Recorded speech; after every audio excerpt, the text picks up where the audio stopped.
her real name. Yes, I've sent the person a direct message, so hopefully the person will rename. I don't know the person, so I have to send a message. No problem.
Good evening, class. Can you see my screen? Yes. Sir. Yes, sir. Yes, sir. What Yes, is sir. there? I can see your screen. What is there? All right, human resources management. Human resource management. Thank you very much. Yes. All right, beautiful. Thank you.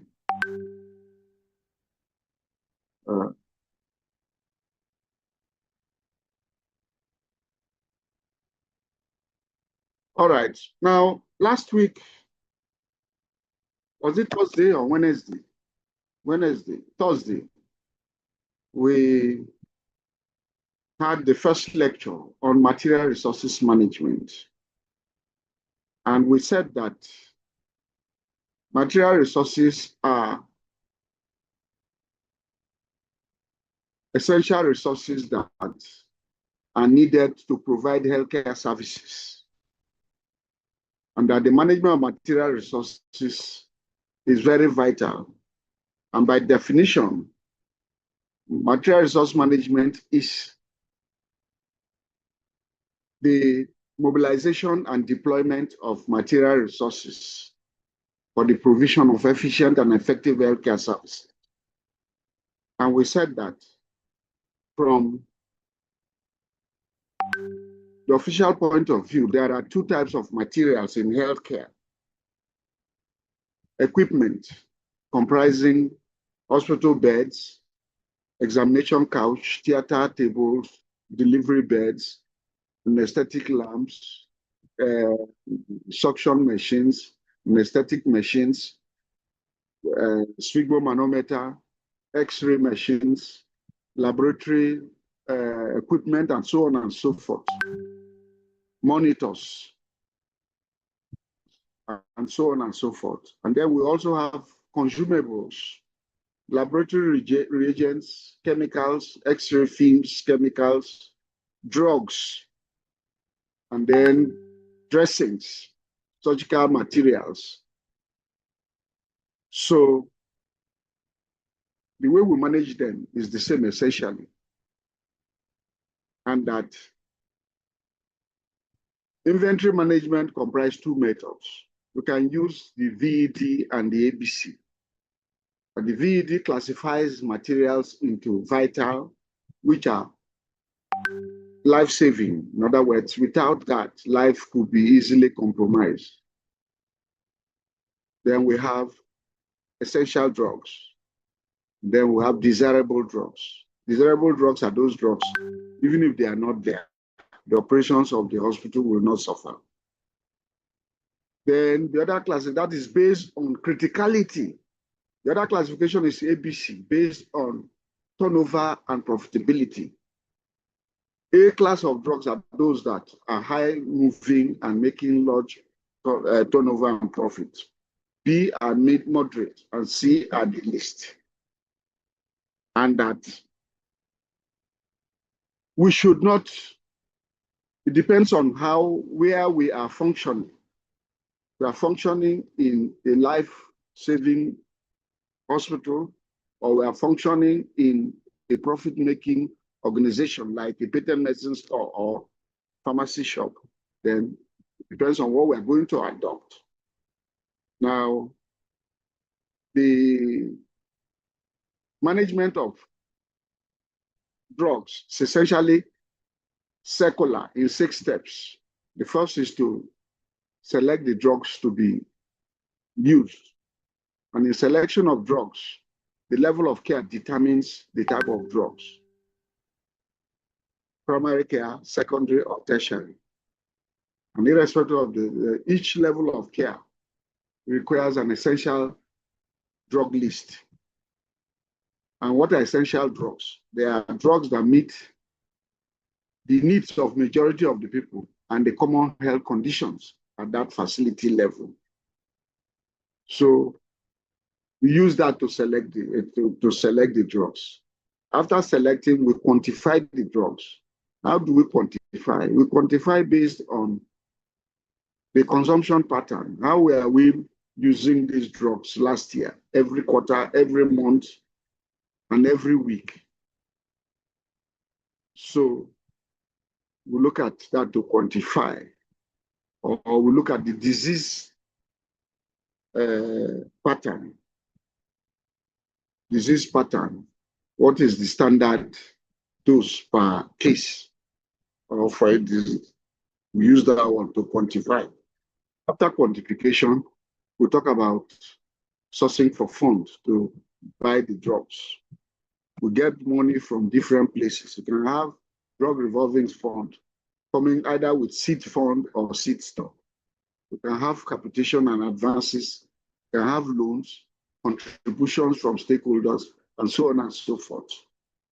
Then we now go to do the procurement. How do we do the procurement? There are 4 different methods of procurement. You can do direct purchase. You can do open tendering. You can do selective tendering. You can do negotiated procurement. Then you procure the drugs. You check whether what you require is what is there. After receiving, storage is important because drugs should be stored according to manufacturer specification. They should be free from direct sunlight, free from moisture. Those requiring special temperature should be stored.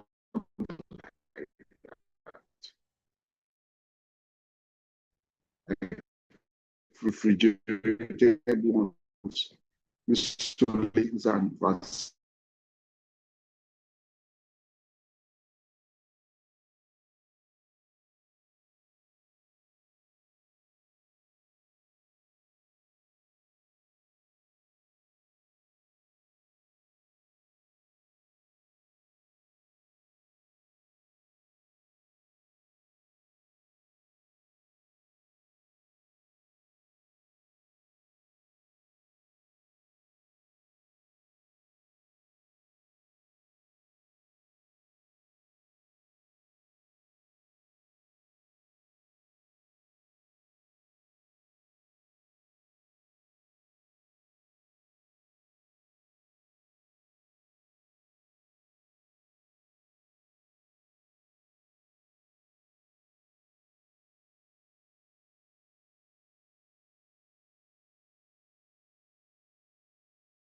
This meeting is being recorded.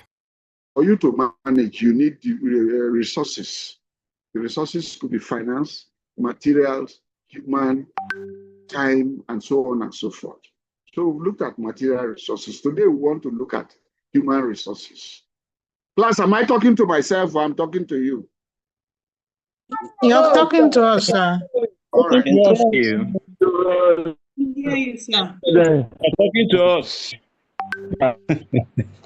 So I have tried to summarize the last lecture. Is that true?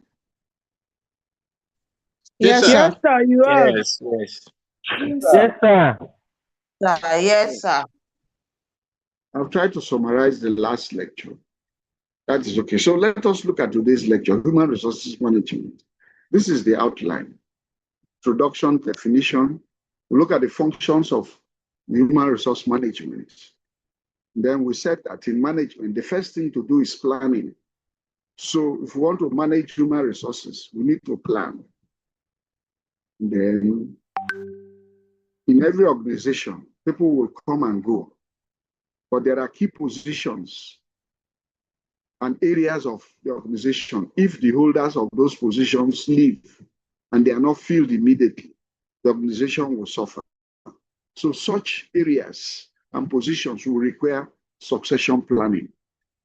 If today the chief executive officer of Zenith Bank resigns or dies, somebody is on ground to take his place.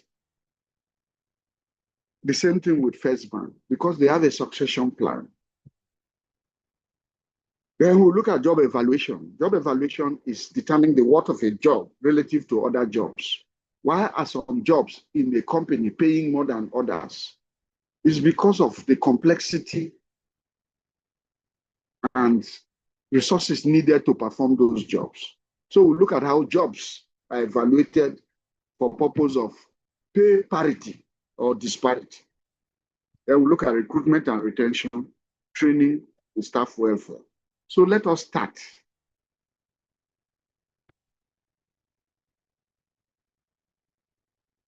Are we there, class?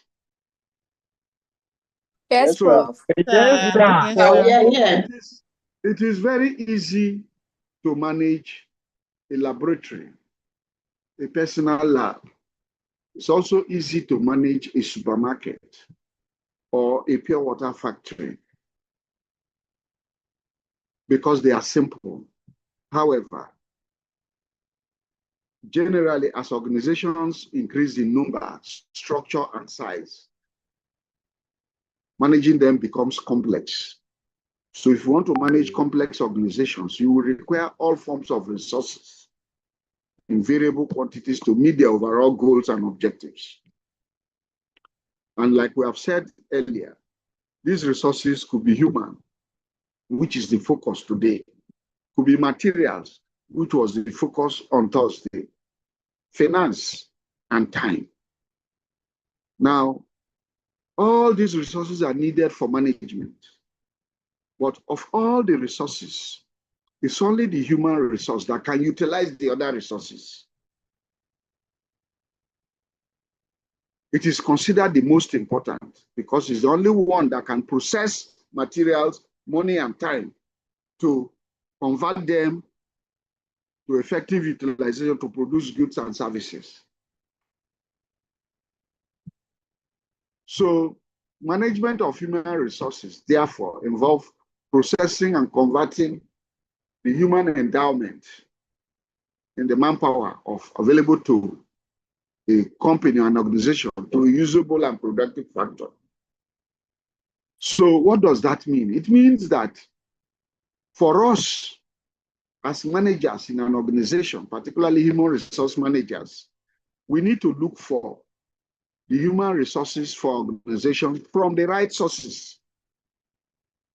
And then we must get the quantity right and the quality also right.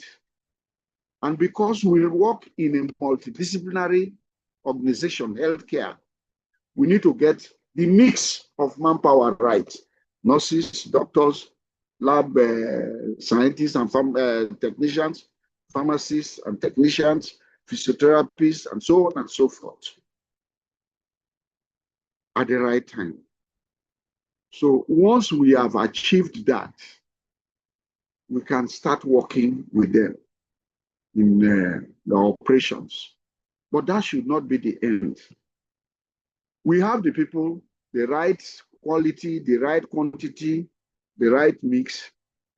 We should plan for their growth and development in a systematic manner through motivation so that they can give the best they have to achieve organizational goals and objectives. Any questions, class? There is no question. Let us take some definitions. What do we understand by human resources? It's a simple definition. All the type of staff, cadre and type of staff that are needed by an organization to perform its functions. So they are the human resources, that's the staff.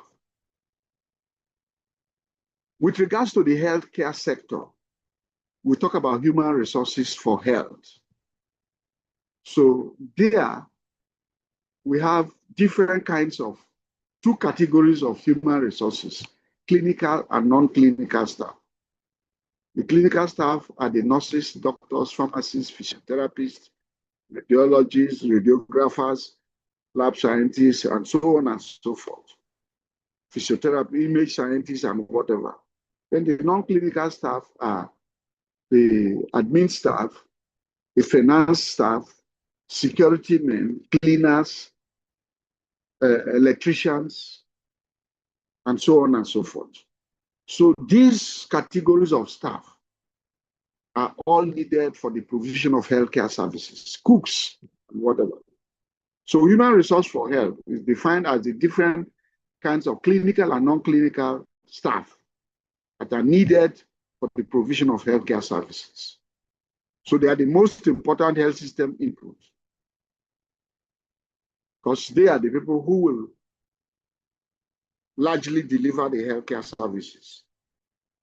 And they're important because without them, hospital operations will come to a standstill. And we need them to be highly knowledgeable, highly skilled and competent so that they can deliver the desired health services. Management, we said the science of utilizing resources for the purpose of achieving organizational goals and objectives, which I have said this evening. And I also talked about the different types of resources. Any questions with regards to these definitions? So the next concept is human resource management. We've talked about human resources. We've talked about human resource for health. We've talked about management. So the next one is human resources management. So human resource management is a collective term for all the formal systems created to help manage workers and other stakeholders within an organization. In some climes, human resource management is referred to as personnel management. In other climes, referred to as employee relations management. Now, the essence of human resource management is to find the best way to increase productivity within an organization through the workers. So it will involve utilizing the workers' skills, knowledge, and experience to achieve the organizational goals and objectives. So human resource management specifically is concerned with the policies and practices relating to employment, how to get people into the organization, how to keep them within the organization, give them the necessary support and development so that they can be better staff. So there are three main functions of human resource management. The first one is recruitment. How do we get people into the organization? Then once we get them in, next one is compensation, paying them appropriate remuneration for the work they are going to do. And then the third one is to give them work to do. This making work for them to do.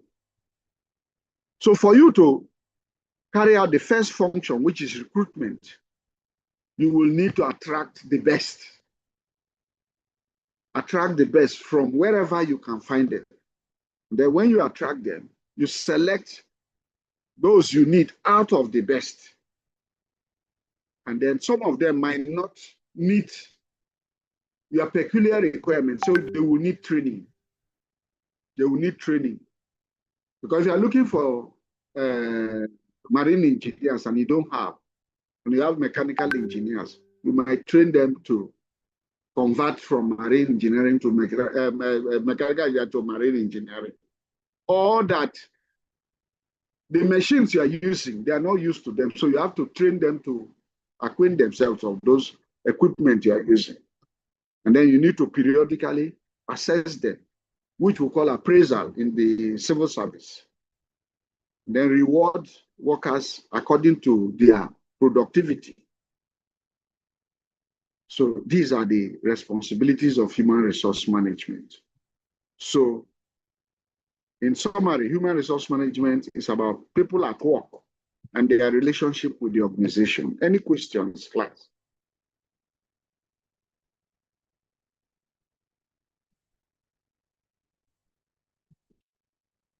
Now, human resource management is considered both as an art and a science. Why is it so? It is an art because you are managing people by recourse to creative and innovative approaches. Creativity and innovative approaches make it an art. So what makes it science? It is science because of the precision and rigorous application of theories that are required. In other words, you need to apply certain theories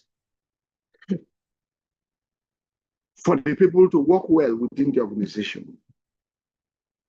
We say it's an art. The first definition, that is human resource, is the process of managing people in the organization in a structured and thorough manner.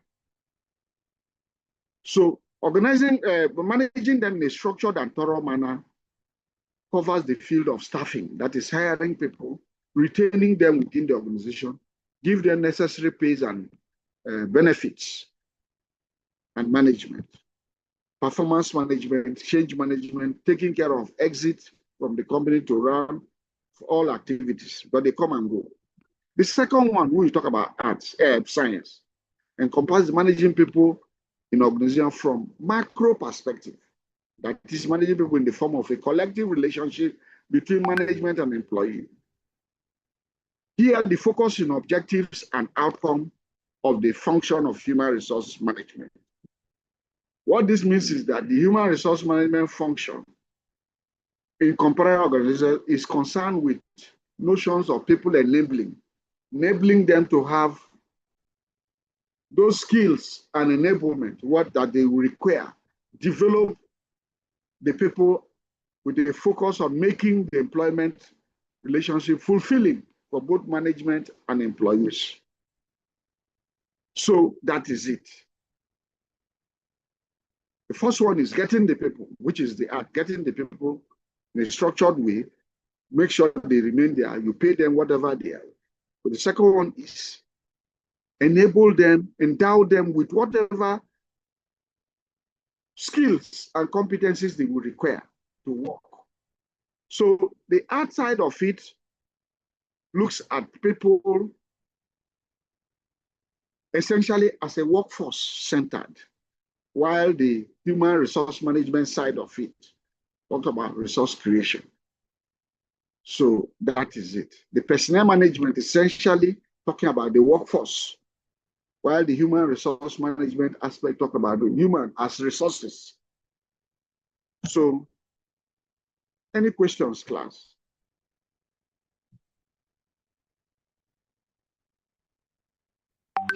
So let us look at another aspect of today's lecture, human resources management.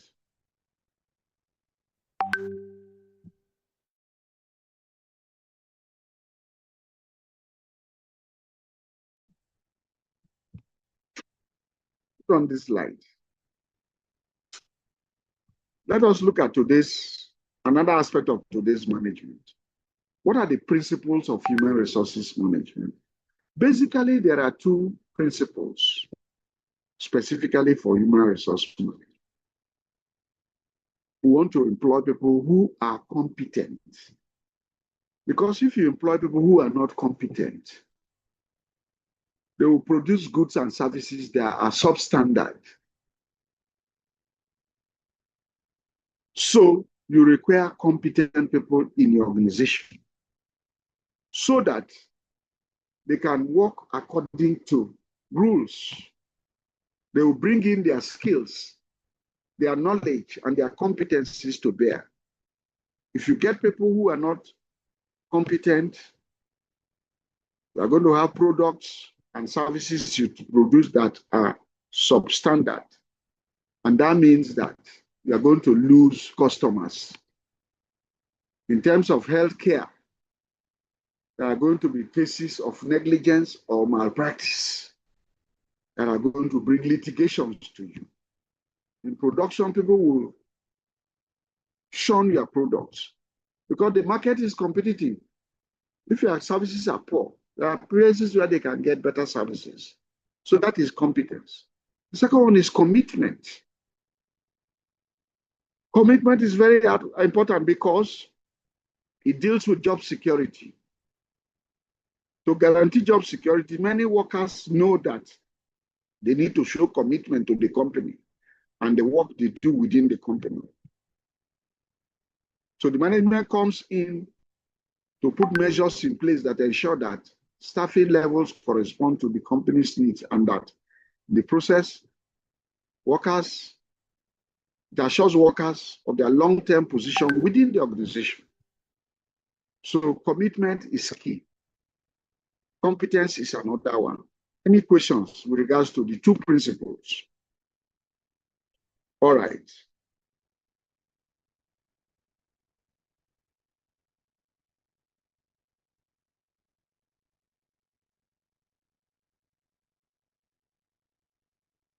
Samuel Esiet. Samuel Esiet, are you there?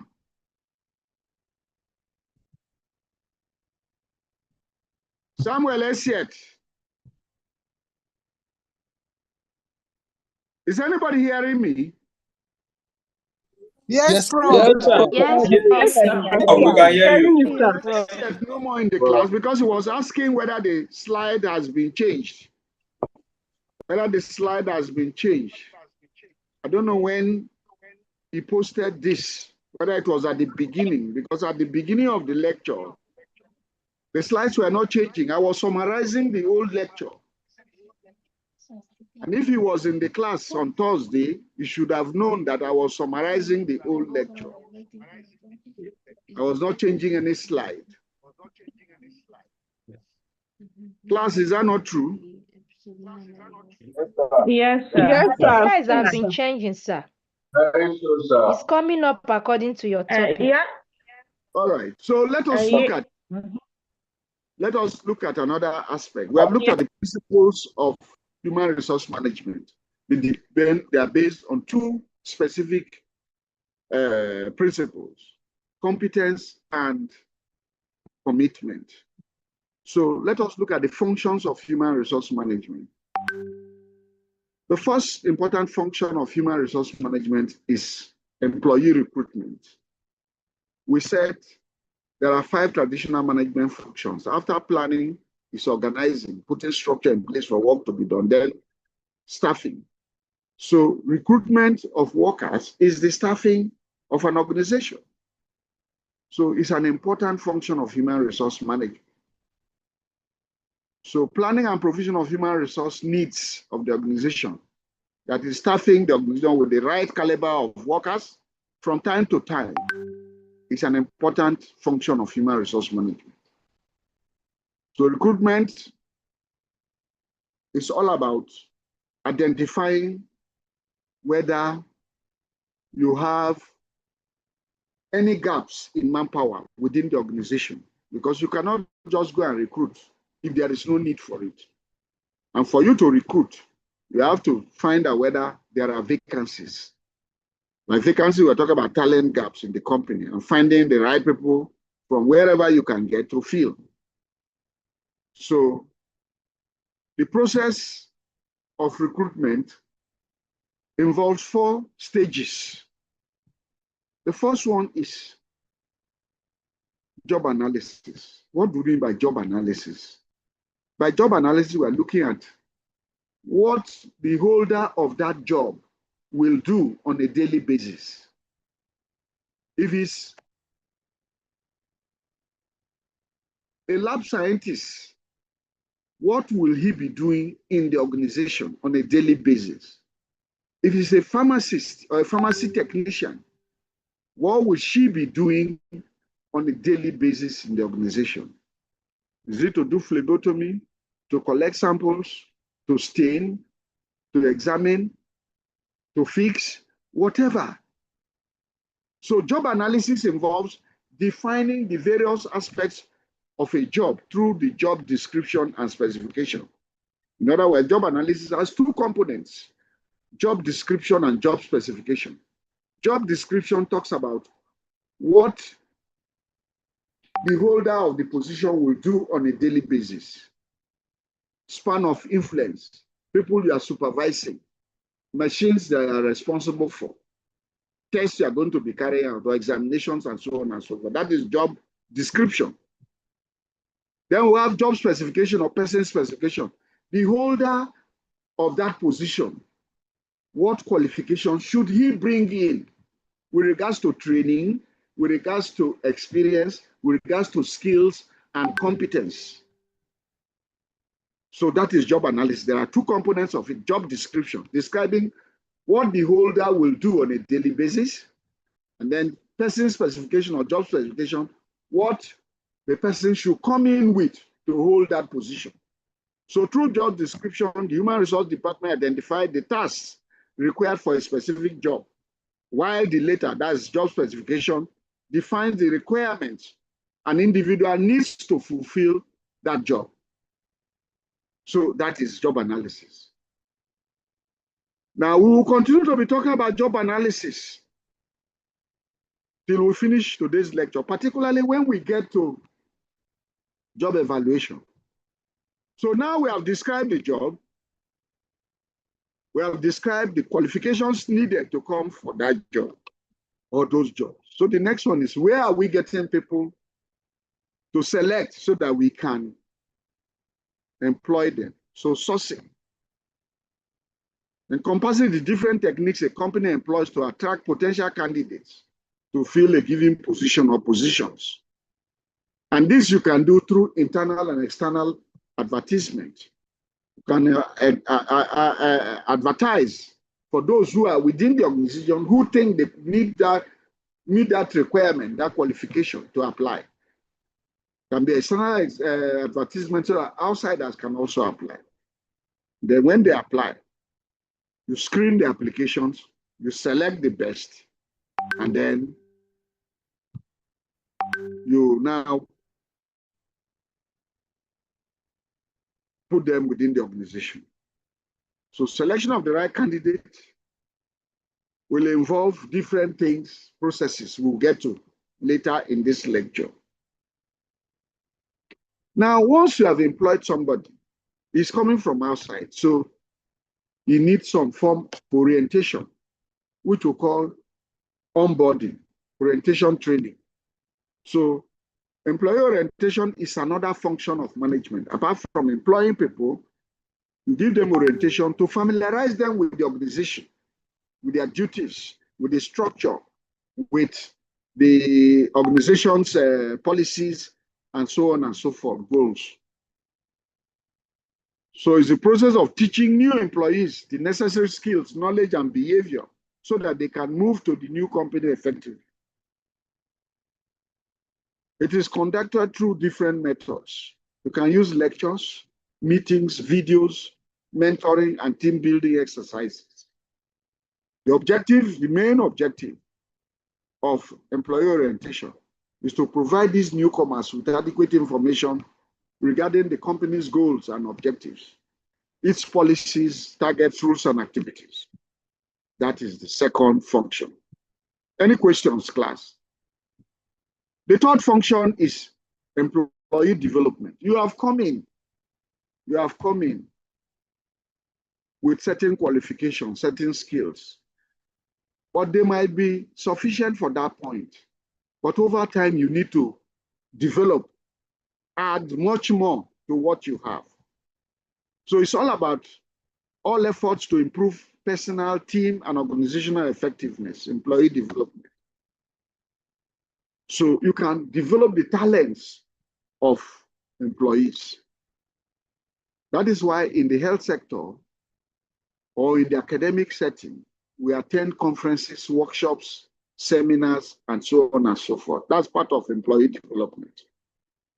It involves aligning the employee skills with the company's needs, in addition to hiring, training, and orienting employees. So, any questions, class, with regards to employee development? All right. Another function is performance management. Performance management. In the civil service, they appraise our performances annually. So performance management is meant to help the organization train, motivate, and reward workers. It's also meant to ensure that the organizational goals are met efficiently. So it's not only about the individual workers, it's also about the products and services that are produced, the different departments, and the need for them to perform better so that we can add value to whatever they do. Now, there are automated performance management schemes that occur nowadays. They carry all the information to help managers evaluate the performance of their employees and assess them according to their training and development needs. Any questions? All right. Now, an important aspect of human resource management is workers require welfare services. They might be working in a faraway place from where they live, so they might need residential. They will fall ill, so they will require health services. Also need social security. There might be women among them who will require maternity benefits. Then, even in the work environment, you want to make the place safe. So safety services are required. Eliminate hazards within the workplace. Illuminate the workplace properly. Give them proper ventilation, sanitation, injury benefits, and so on and so forth. So employee welfare also relates to supervision, employee counseling, and ensuring establishment of harmonious relationship between workers and organization. Employee welfare is about determining workers' needs and fulfilling with the participation of both management and the workers. That is their union. You might need a woman who has a baby breastfeeding child, might need crèche, restroom, and lunchroom if they work for long hours, canteen services, washrooms, transport. Then if they live out of town, you can also require recreation facilities where they can play football, indoor sports hall, and so on and so forth. These are employee welfare services. Any questions? All right. Let's look at collective bargaining, industrial relationship.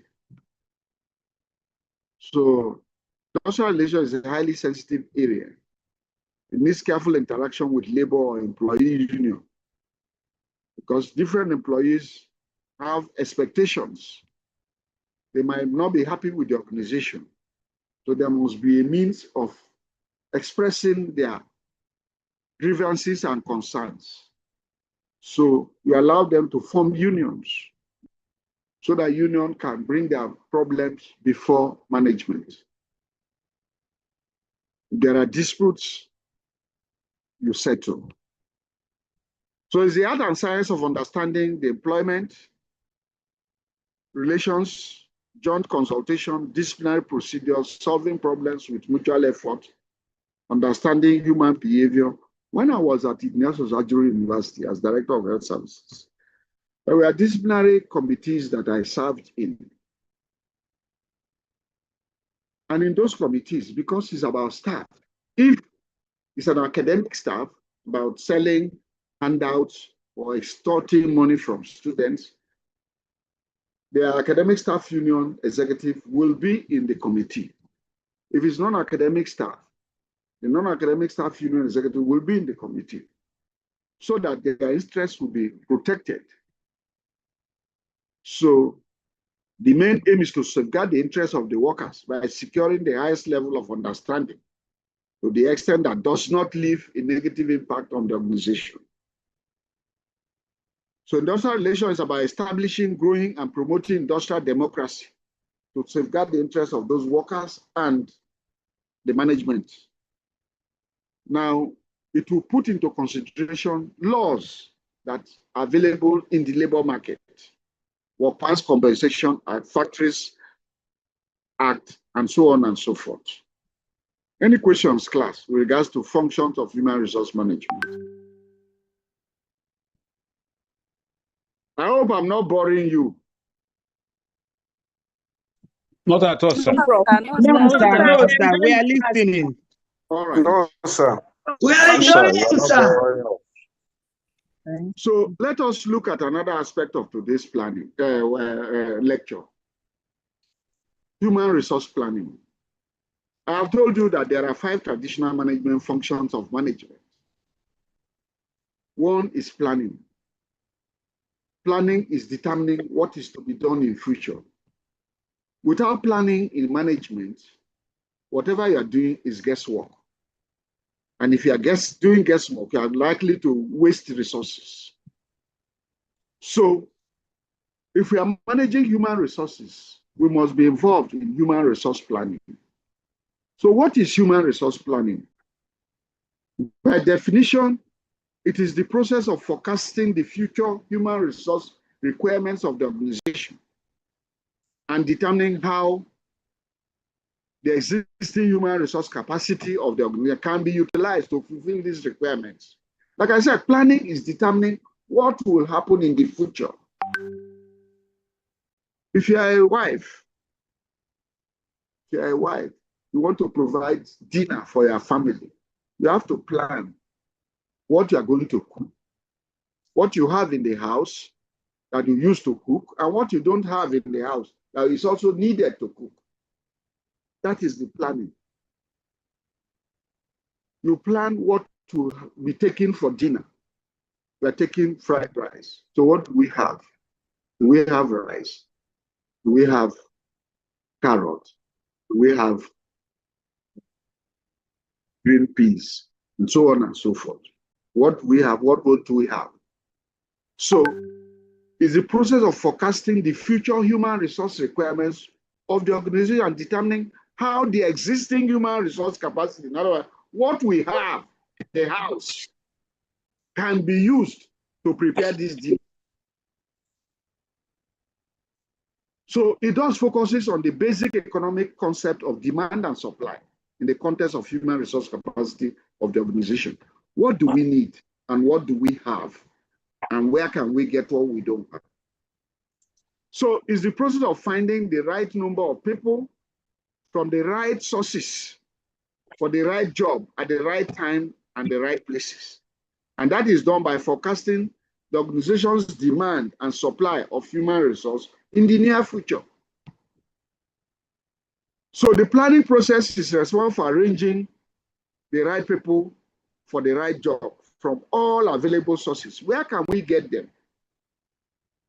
So in planning for human resource, we anticipate that vacancies will exist. Let us look at where we work in the civil service or private sector. Most of the people who join with us are not there. Most of the people we met there are not there. Why are they not there? People will retire when they attain the retirement age of 65 years or 60 years or 35 years of service, as the case may be. People will retire, will leave the organization if they die.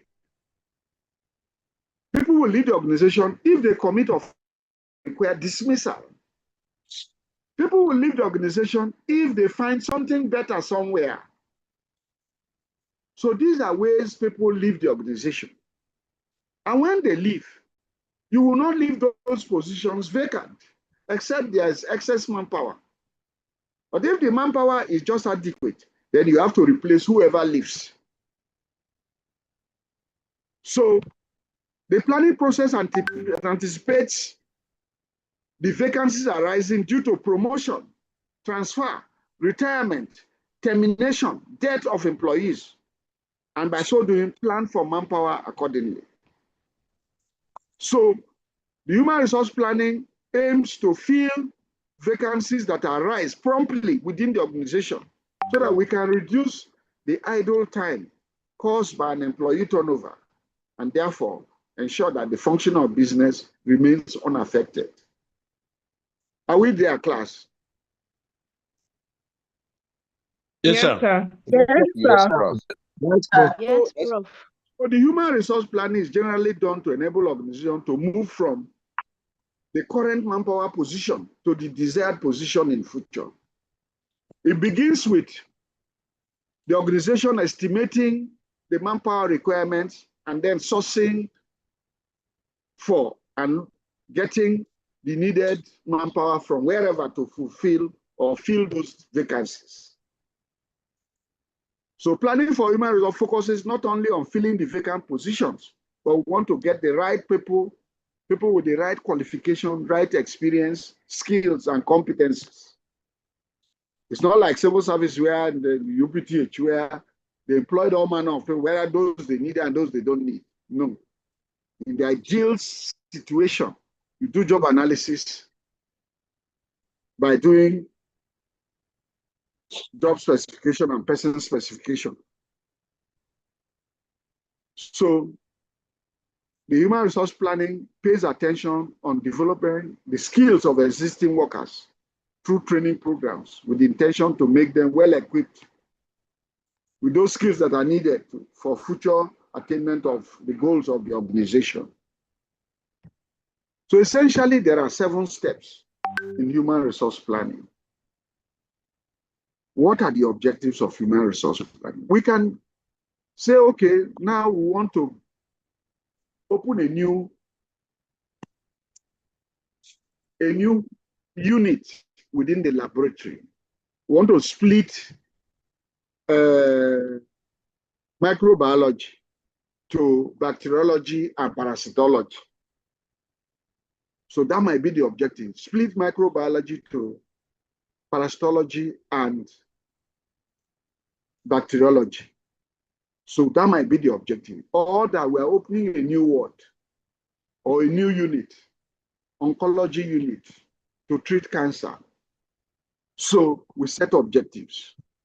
After setting the objectives, we look at what is the current manpower situation. Do we have enough manpower to split within the microbiology to parasitology and bacteriology? If we have, fine. Look at the current manpower inventory. Then we look at what we need if we split the department, the unit into 2.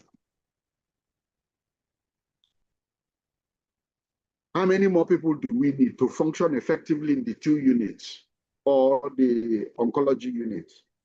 So we look at current manpower inventory, then we forecast demand and supply, whether we need more people based on current inventory, and then forecast if we split what we are going to.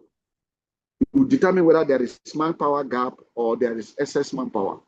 If there's manpower gap, meaning that you don't have enough, means that you have to get people from somewhere. So how do we get people from somewhere? We may have some people in other units that we can train to acquire the skills and competence to function in the new unit. Or we can hire people from outside based on the manpower gap. That will enable us to have employee plan. And we have to make a plan to employ people. Then when we employ, we train and develop them. And then at the end, we appraise to see whether what we actualize has been achieved. Class, are you following me? Yes, sir. Yes, Prof. So the next set of slides are just details of these different steps. The first one, determine the objectives.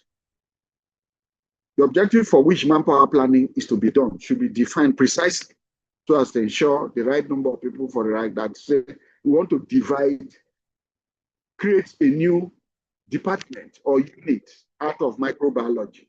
We want to divide parasitology from bacteriology, or create a virology unit, split the microbiology to virology, histology, and bacteriology. So the objective can vary across several departments in the organization, such as personnel demand. Such as personnel demand may differ from marketing, finance, and so on and so forth. So, but we need to determine the objectives for the human resource planning. Analyze the current manpower inventory. Whatever, what do we have? What do we have? Comprehensive study of human resource strength within the organization in terms of the number of people we have, the skills they have, the talents, competencies, proficiency, qualification. We also want to look at other factors. How long will this person remain in the organization? He might be living in the next 1 year, the next 6 months. So age, tenure, performance rating, designation, grade, compensation, and benefits. So the study may involve conducting extensive interviews with the managers to understand the critical human resource values, issues rather, the face and work capabilities. So future vacancies can be estimated so as to plan for the manpower from both within. From within, we can say, okay, let us train people or transfer them from one department or unit to another where the vacancy, or we bring people from outside, which is the employment there. So do we want to ensure that a flow of talents is maintained to meet any vacancy arising in the near future. Amechi Chizoba, mute your mic.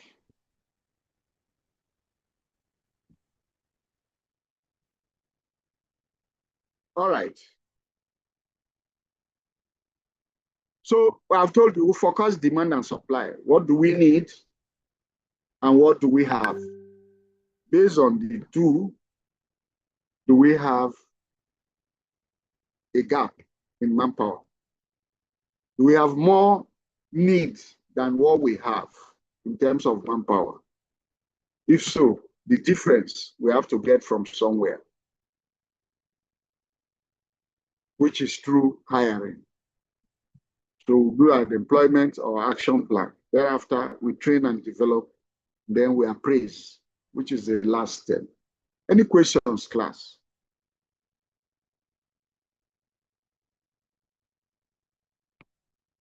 All right.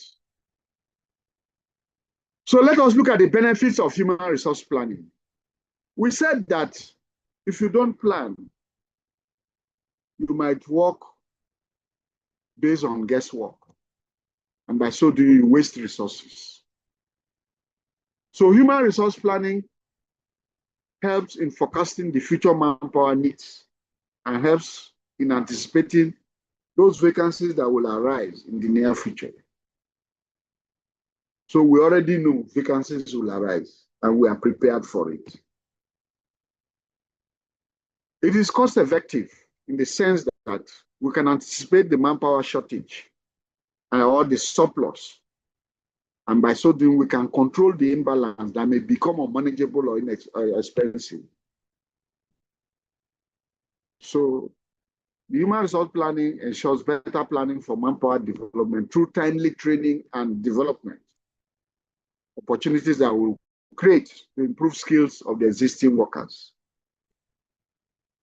The training program, the organization will be more effective as the manpower gaps arising from shortage or surplus can be determined through the planning process.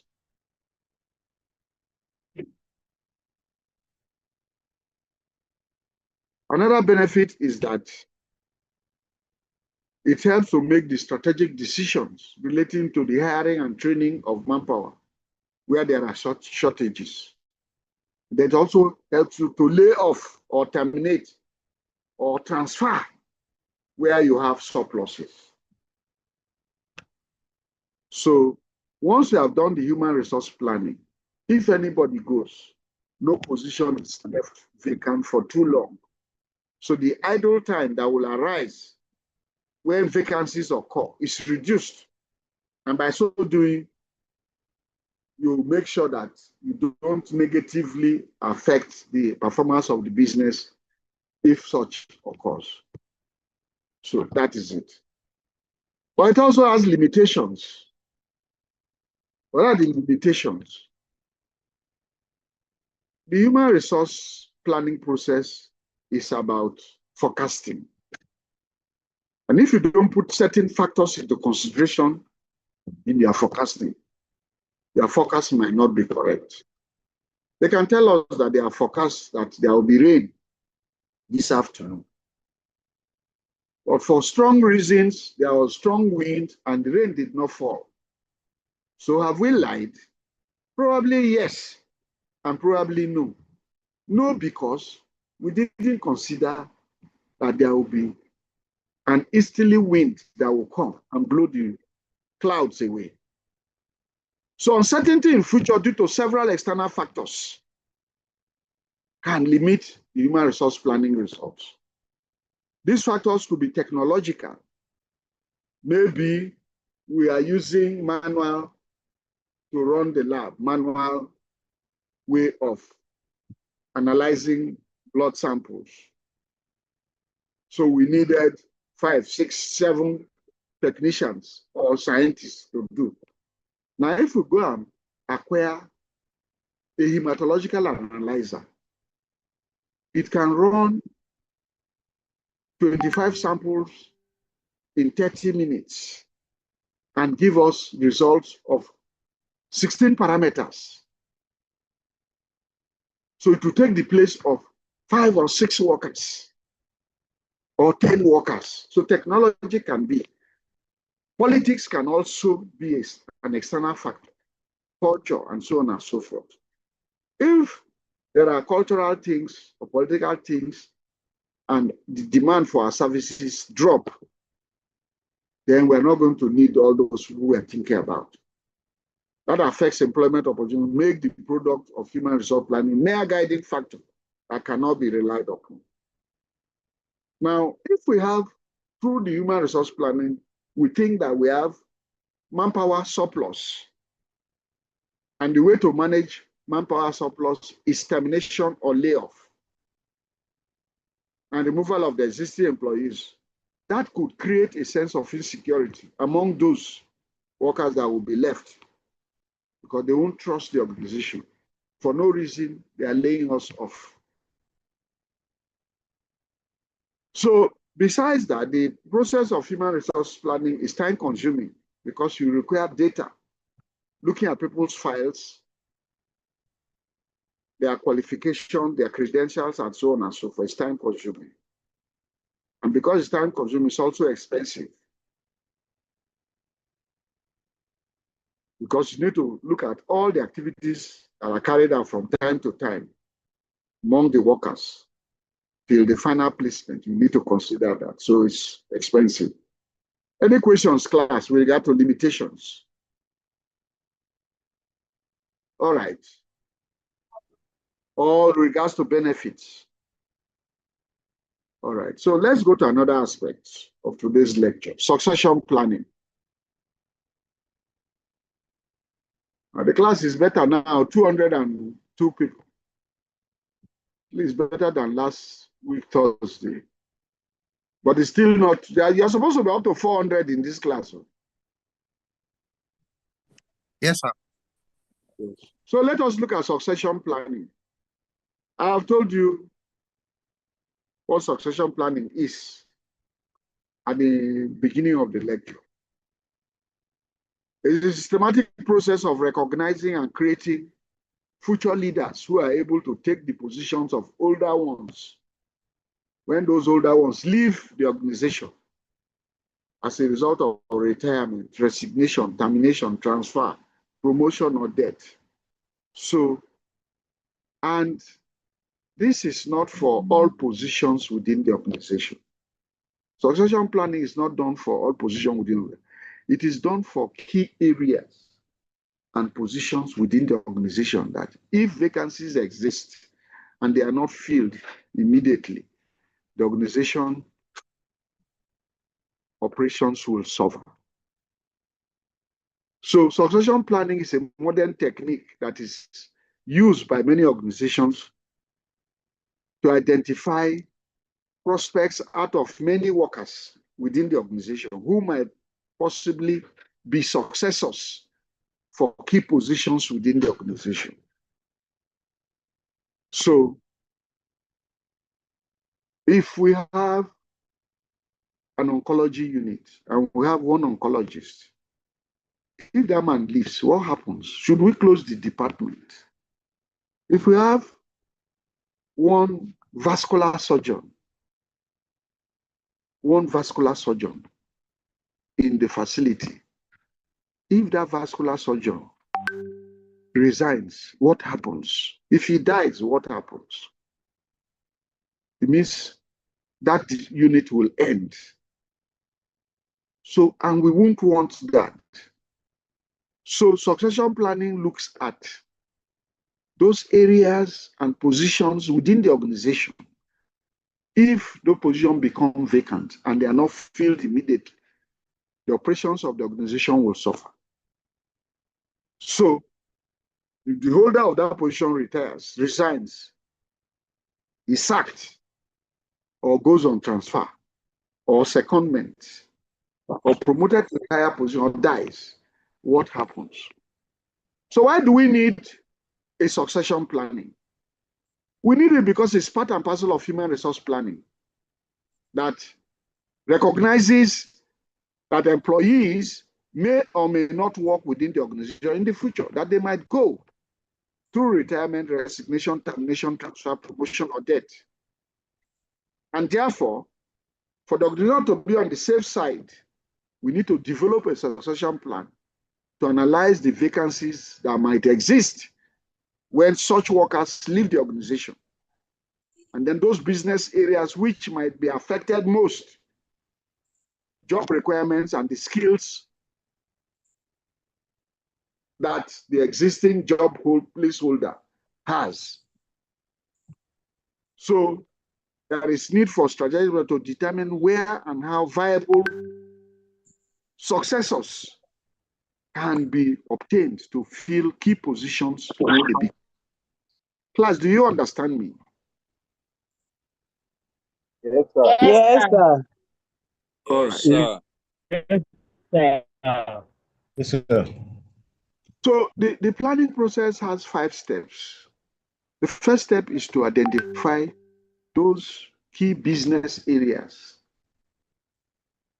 within the organization and positions within those areas that if they become vacant and they are not filled immediately, the operations of that organization will be negatively affected.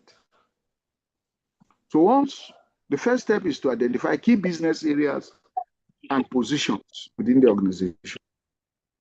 Then when we identify those key business area positions, the next one is to look at the positions. What does require in terms of everyday activity?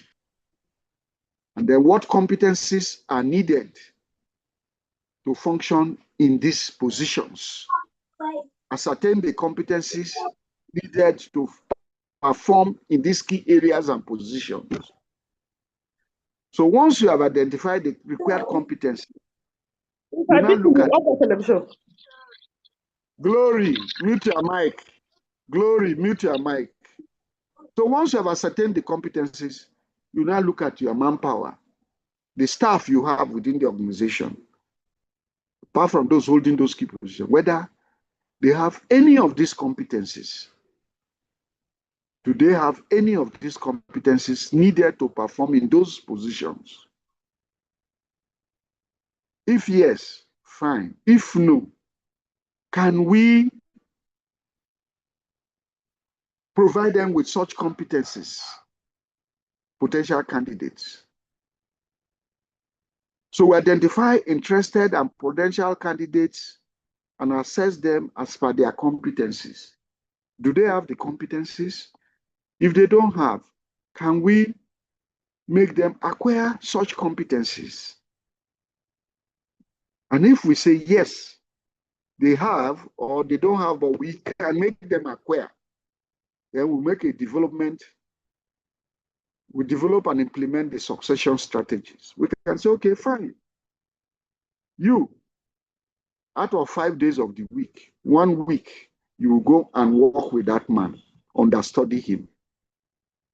Or we send you out on a training program.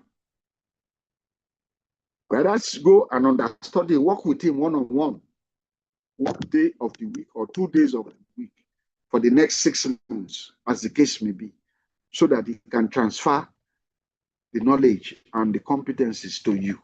Class, are you following me? Yes, Prof. Yes, Of sir. course, Yes, sir. Yes, sir. Yes, Prof. Yes, sir. Yes, Prof. Yes, sir.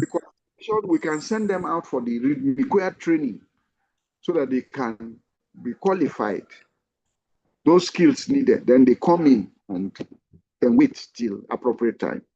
So we develop and implement the succession strategy. Then at the end, we carry out an evaluation to see whether the succession plan has been effective. Any questions?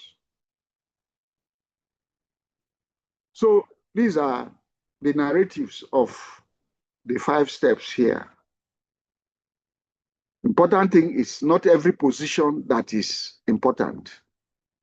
Identification of the area which are significant with respect to operational activities and strategic objectives. Competence ascertainment needed to work in the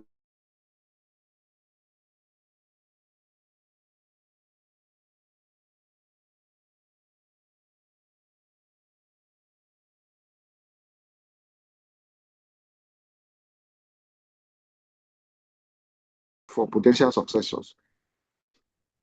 Effectiveness. So that is the last step. If there's any question, you ask. If there's no question, we go to another part of this succession planning. Sir, So- I have a question, please. Yes, if I. Yes, sir. Thank you, sir, for the lecture. My question is on the succession planning for special areas. Like, let me give an instance. We have very few consultants in dermatology in this country. Yes. And if you Yes. are in a company like that that has that special area, like a dermatologist, and how do you plan for the succession planning when we don't have those few It depends. in a... Listen, hold on. Okay, It sir. depends. We can send a medical officer to work with the dermatologist. Send a medical officer to work with the dermatologist so that you can acquire some level of knowledge. Some level of knowledge. It's okay, this is this disease, this is that disease, this, that, and this is the treatment for it. By the time you understudy the dermatologist for 6 months, you acquire some knowledge. And that if the dermatologist leaves, you can hold that place for at least 1-2 months before we look for a replacement, if you cannot permanently take over that place. There are a lot of people who are practicing dermatology. They only have diploma. They only have diploma. It's only a few that have fellowship. Are you hearing me? And they are Yes, only sir. private people. So you can understudy. A lot of people carry out surgery. They are not surgeons. They are general practitioners. Once you understudy, you learn the skill of radiography, appendectomy, laparotomy, and pacemaker. You can do it over time. So that can be done. You always assist, and it gives you the opportunity to do while he supervises you. Are you there? Yes, But sir. in the teaching hospital, the training is more elaborate. We have a residency program, junior residency, senior residency. So in the process of that, senior residency,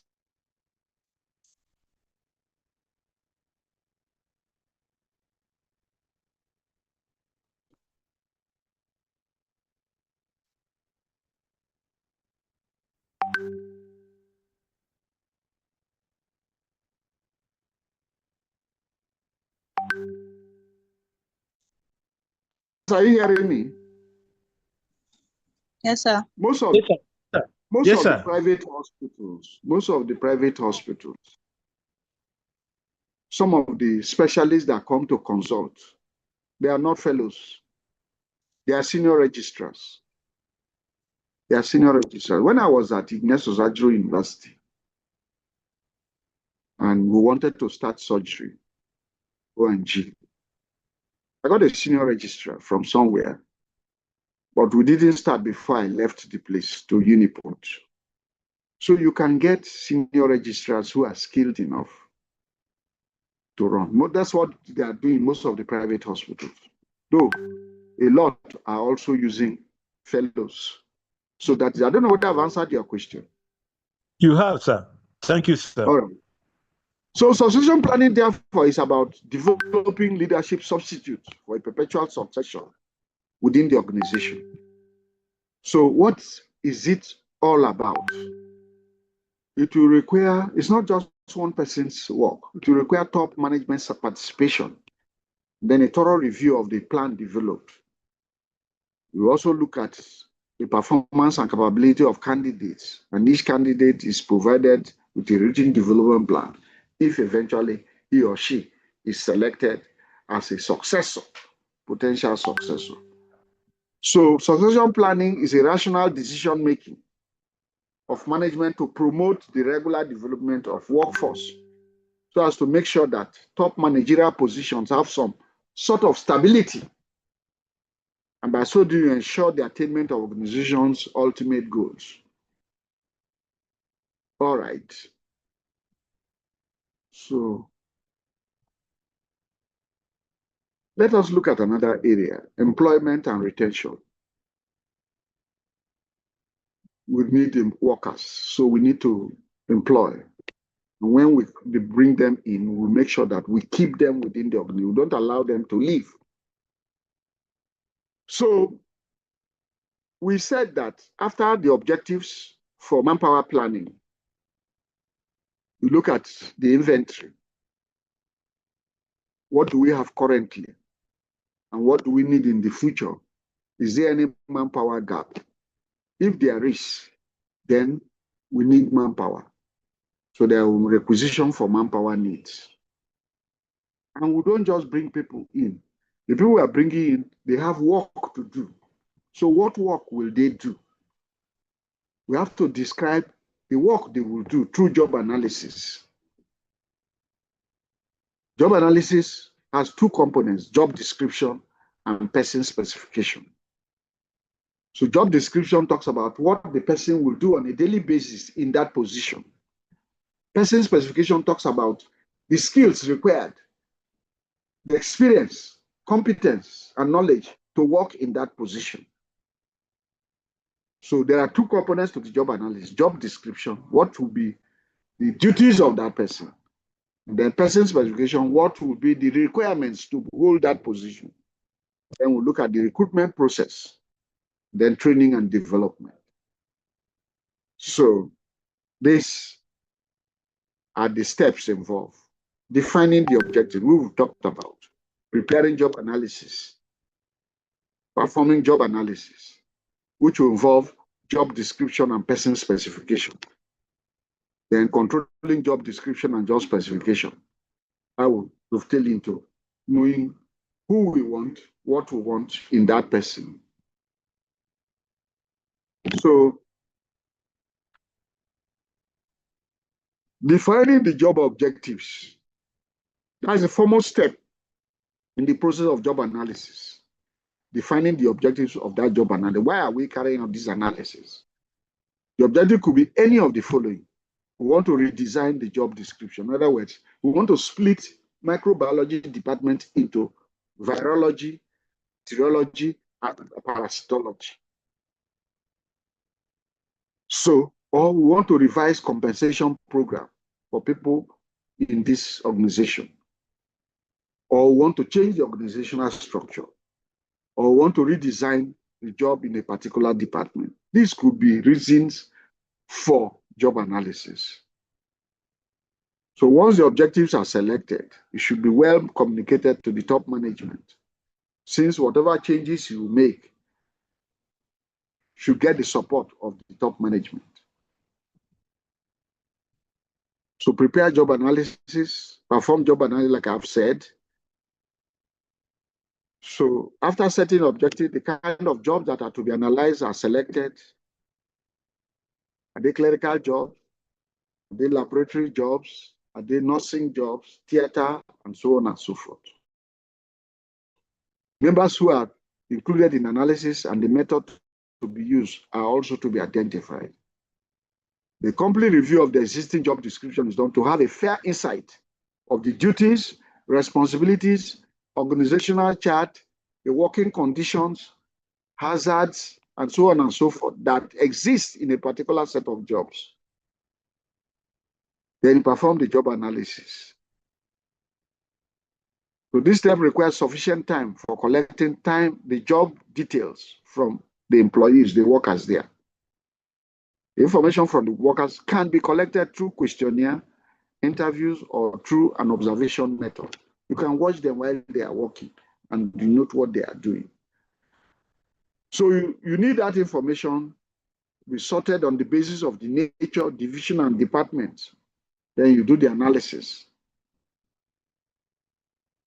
Then from there, you design the job description and job specification. Tell us what the duties are and what whoever is coming will come with.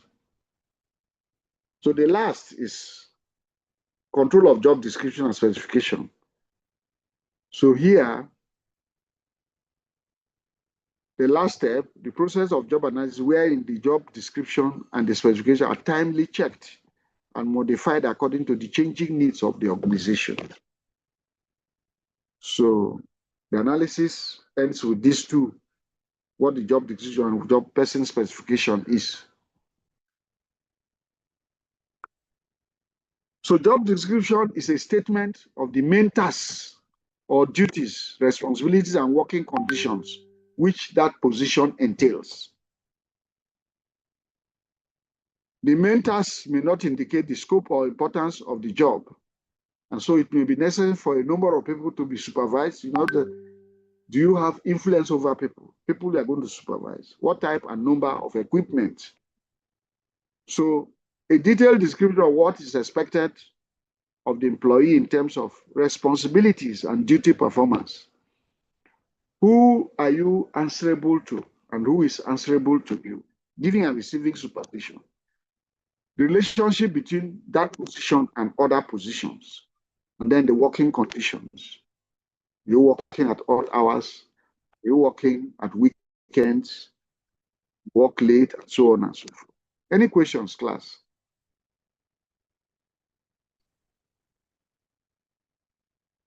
So we have said this over and over again.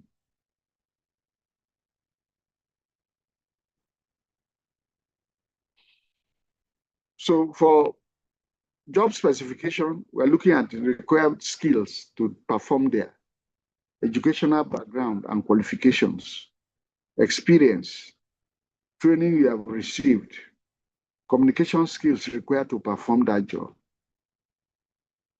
your personal skills and characteristics that are needed for that position. Those are the things we'll look at. If there's any question you ask, if there's none, we go to another aspect of today's lecture, which is job evaluation. Hello, are we there? Yeah, we feel. Well, yes, sir. Yes, sir. Yes, sir. We are with you, sir. Yes, sir. Yes, sir. I'm reading some of your chats. Somebody said he's taking notes and action items for one John Ojo Oloye. Somebody said, remove me. Person is in the wrong class. All right, so let us look at job evaluation. I told you that job evaluation is a way of determining the worth of a job relative to other jobs within an organization.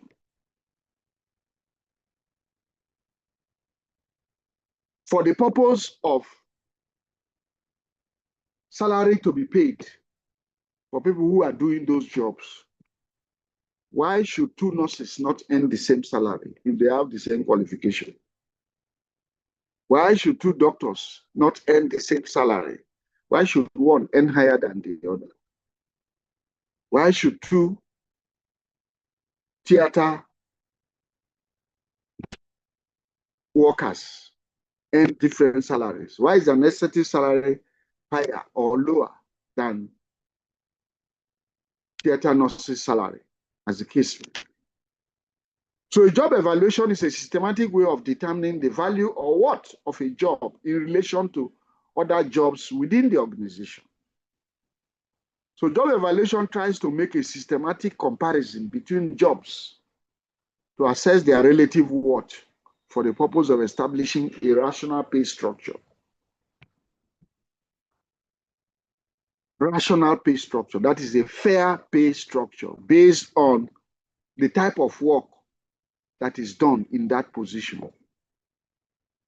Now, you cannot do job evaluation if you don't do job analysis, because job analysis starts with what the holder of that position will do, not the qualification, what the holder of that job will do. So job evaluation needs to be differentiated from job analysis. Job analysis is a systematic way of gathering information about a job. You cannot do job evaluation without job analysis. But job analysis is not all what you need for job evaluation. You need much more than that.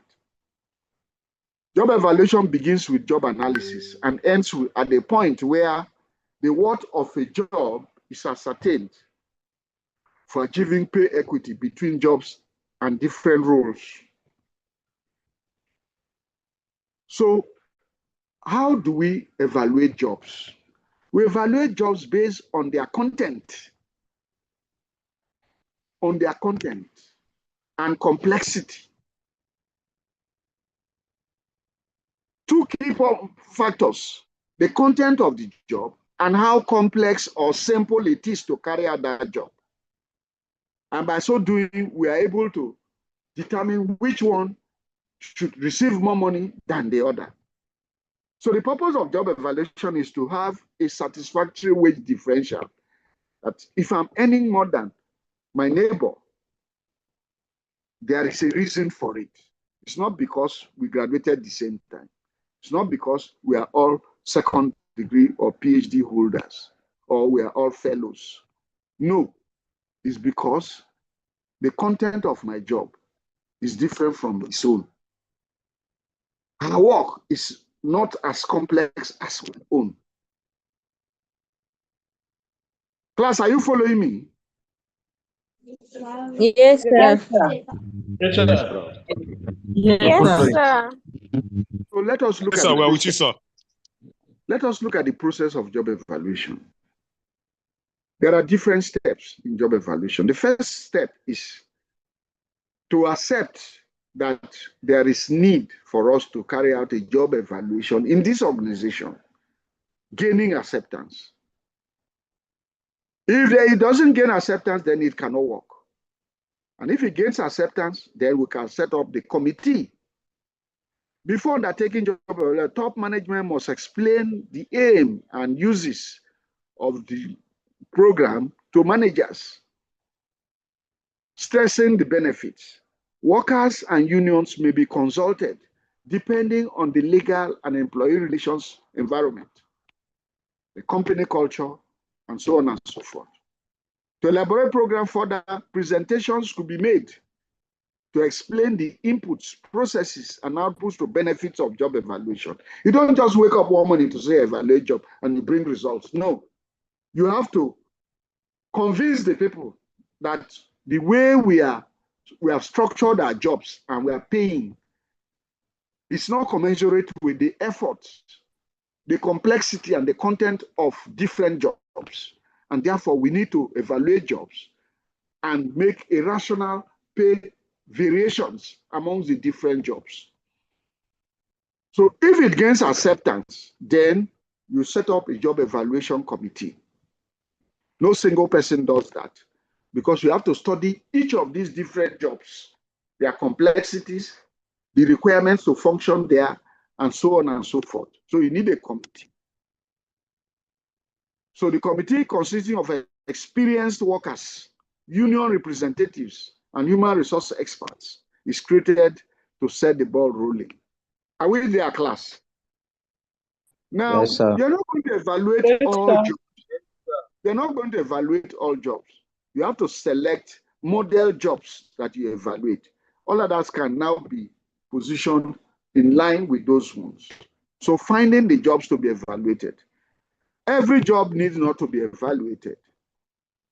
Because if you do that, it will be too taxing and costly. Certain key jobs in each department may be identified.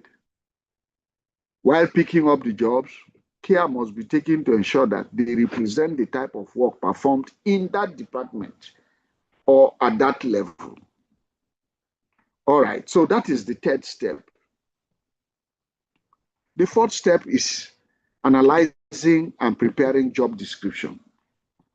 We said that job evaluation will require job description. So this requires the preparation of a job description and also an analysis of job specification for successful performance. So we look at the work and then the requirement to work in that position. Thereafter, we go to the fifth step, which is which method of job evaluation are we going to use in this assignment? The method of evaluating jobs, because they are different, they are analytical and non-analytical methods, depending on how simple or complex the organization will be. So the method of evaluation should be identified, keeping the job factors as well as organizational demands in mind. Selecting a method also involves consideration of company culture and the capacity of the compensation and benefit functions of the committee setup. Then finally, we carry out the job evaluation. So we said job evaluation is the relative worth of various jobs within an organization. So you can use different methods. And what are those methods? We have basically two groups of methods, analytical and non-analytical methods. The non-analytical methods are divided into two, ranking method and job grading method. The analytical methods are divided into two, factor comparison. In other words, what are those, the content of the work, the complexity. And then we look at the different factors. For the point ranking, we look at factors and sub-factors within and assign points to it, and then sum them up to get the total score. So let us go into the details. The non-analytical method, we said ranking and grading method. Let's look at the ranking method. It is perhaps the simplest of the methods for evaluation. Jobs under this method are arranged from highest to lowest in order of their value or merit to the organization. They can also be arranged according to their relative difficulty in performing them. So that is the ranking method. Here, a particular type of job is compared with other sets of jobs and then is given a rank on the basis of its content and complexity in carrying it out.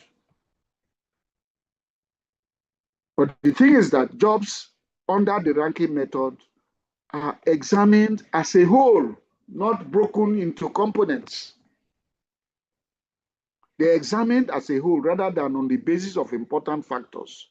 The ranking method and the grading method, jobs are looked at as a whole. You don't break them down to component parts.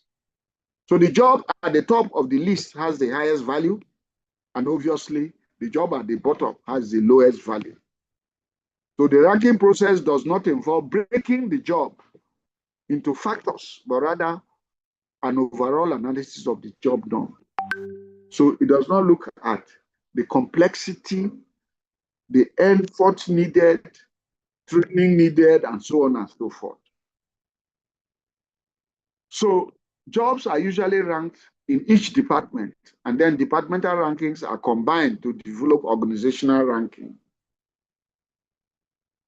It is a very simple way to understand and practice, and is best suited for small organizations like pure water factory, supermarket. The main advantage of ranking method is that it is very easy to understand and least expensive. Because it's very simple, it works. However, for bigger organizations, it has a disadvantage because everybody does not do a similar thing. Moreover, where you are doing ranking, sometimes your ranking could be highly subjective in nature and may offend many employees. Therefore, a more scientific and fruitful way of job evaluation will be preferable in bigger and more complex organizations. Any questions, class? The next one is the grading method. You grade jobs just as you rank them. First class, second class, senior manager, senior medical officer, principal medical officer, chief medical officer, senior nursing officer, principal nursing officer, assistant director, deputy director, as the case may be.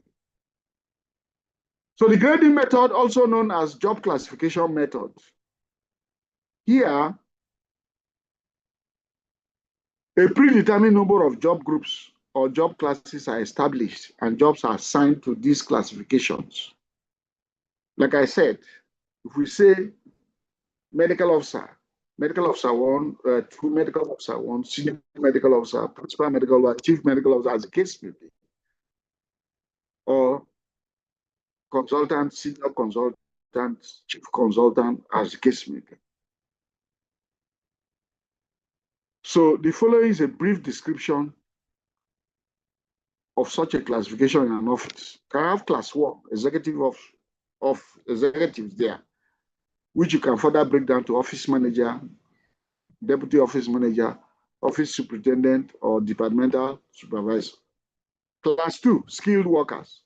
Under this category, you may have purchasing assistant, cashier, receipt clerk. Class 3, semi-skilled. Can have stenographer, typist, machine operator, switchboard, and so on and so forth. Class 4, unskilled workers, janitors, housekeepers, office boys, as the case may be. Class, are you following me? Yes, sir. Yes, sir. Yes, sir. So the advantage of this method is that it's less subjective compared to the ranking method and is acceptable to employees. It's very easy to understand and acceptable to almost all employees without hesitation. The system can be effectively used for a variety of jobs. Additionally, the entire job is compared against other jobs and is not broken down into factors because it's non-analytical. But there are weaknesses. Major limitation is that the jobs may differ with respect to their content and complexity, which is ignored. And by placing all under one category, the result may be overestimated or underestimated. Even when the requirements of different jobs differ, they may be combined into a single category, depending on the status. You can just say all technicians, whether you're a lab technician, pharmacy technician, X-ray technician, you are all technicians who did grade 1, grade 2, grade 3, as the case may be. You put all consultants, senior consultants, as the case may be. But the work they do, they are not the same.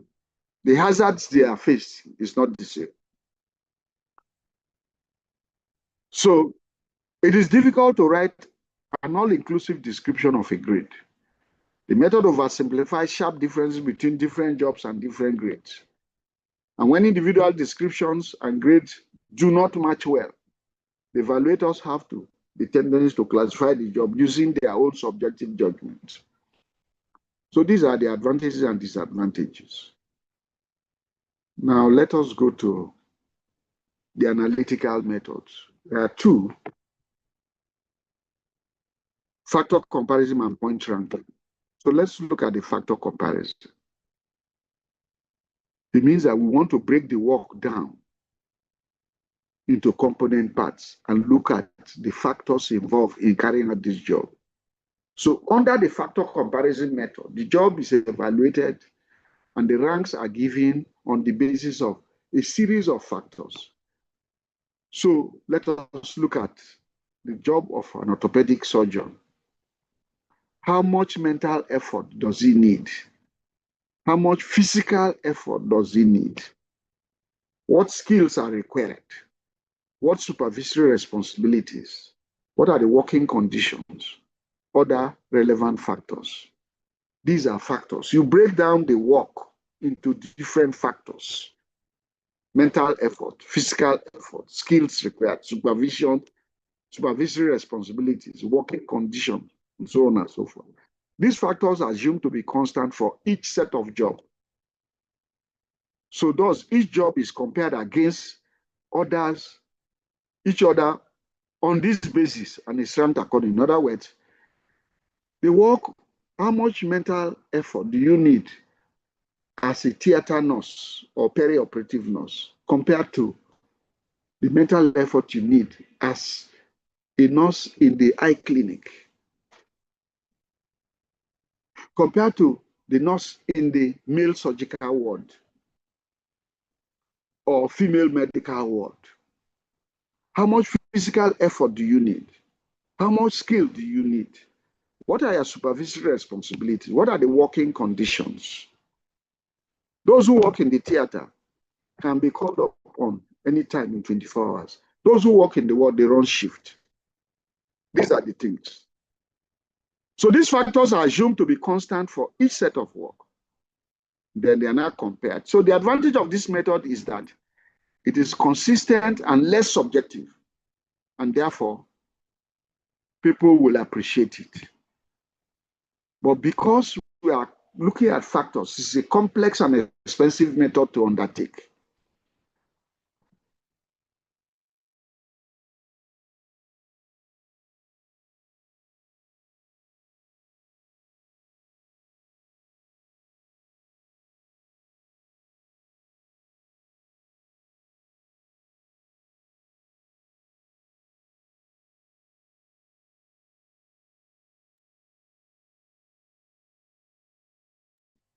So the next analytical method is point ranking. Here, what we'll do is that for each of these factors, we break them down into sub-factors. The factor comparison method breaks the work into factors. In the point ranking method, each factor is further subdivided into factors and sub-factors. Thereafter, you assign points to each sub-factor. Class, are you listening to me? Under the point ranking method, each job's key factors are identified, and then sub-factors are determined for each of these factors. And the sub-factors are then assigned points by their importance. So let's take a hypothetical example. The key factor required to perform a job is skill. Skill, which can be further classified into sub-factors like skills to perform as an orthopedic surgeon. You will require training. You will require training requirement. You require communication skills. You require social skills and persuasion skills. So these are factors. So the point ranking method is less subjective and error-free as the raters see the jobs from all perspectives. So for skill is one factor. Then there are sub-factors under skill: training, communication, social, persuasion. So it's a complex method and it's time-consuming since points and wage scales have to be decided for each factor and sub-factor. The important thing to note is that job evaluation is considered only with the analysis of the job and not with the job holder. You don't give a high salary because it's your son-in-law that is holding that position. No. So the point ranking method is widely used and is considered to be one of the reliable and systematic approaches.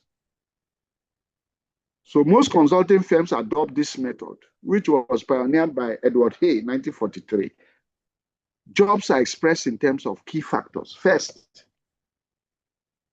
and points are assigned to each factor after prioritizing each factor in order of importance. So the procedure involves, maybe explain this: select the key jobs first, like we said. Identify the factors common to all identified jobs, such as skill, effort, responsibility, and so forth. That's the first one, the key jobs. Then the second one, divide each major factor into a number of sub-factors. So like skill as a key factor, what are the sub-factors? Education and training, experience, social skills, problem-solving skills, degree of discretion, use of judgment, creative thinking. Another factor could be responsibility or accountability. So the sub-factors under this are span of responsibility, specialized responsibility, complexity of the work you are doing, degree of freedom to act, number and nature of subordinate staff you are supervising, the extent of accountability for equipment, plant, extent of accountability for products and materials. That's the factor of responsibilities to accountability.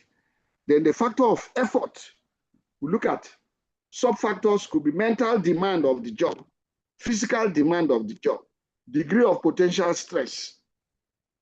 So that is how factors are identified, and then sub-factors created out of them. So the educational requirement sub-factor under skill, that which is a key, may be expressed in order of importance. So that is it.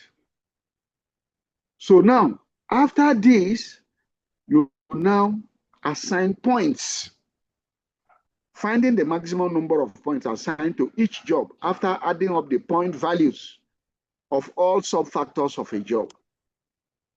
In other words, if we look at skill as a key factor, the sub-factor, education and training, how much education and training do you need as an orthopedic surgeon to do this work? How much education and training do you need as a general surgeon to do this work?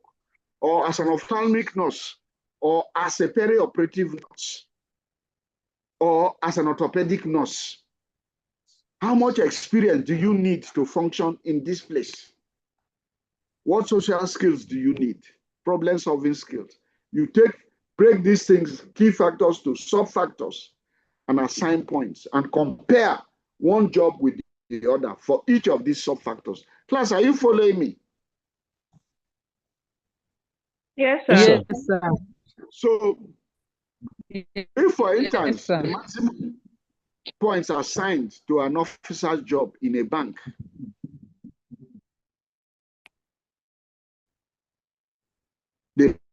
after adding the points comes to about 650. It means that evaluation manager's job is higher than the job, 650 and 540. And anything in between. So that is how the pay difference will be. So the job is now placed at a higher level, the manager's job at a higher level than the officer's job. So once the worth of a job in terms of total points is expressed, the points are converted to keeping in view the hourly and daily wage rates.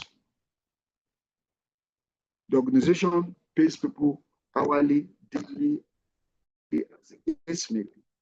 So you use those points and the daily or hourly rates to now calculate the overall remunerations. Class, do you understand? Yes. So a wage is usually undertaken to collect wage rates of certain key jobs within the organization. So what are the advantages and disadvantages? Definitely the point ranking that breaks down the factors into sub-factors and thereafter assigns points to them based on their relative difficulty or ease of performance. Is a superior and widely used method of evaluating jobs. It makes raters to look into all key factors and sub-factors without ignoring any.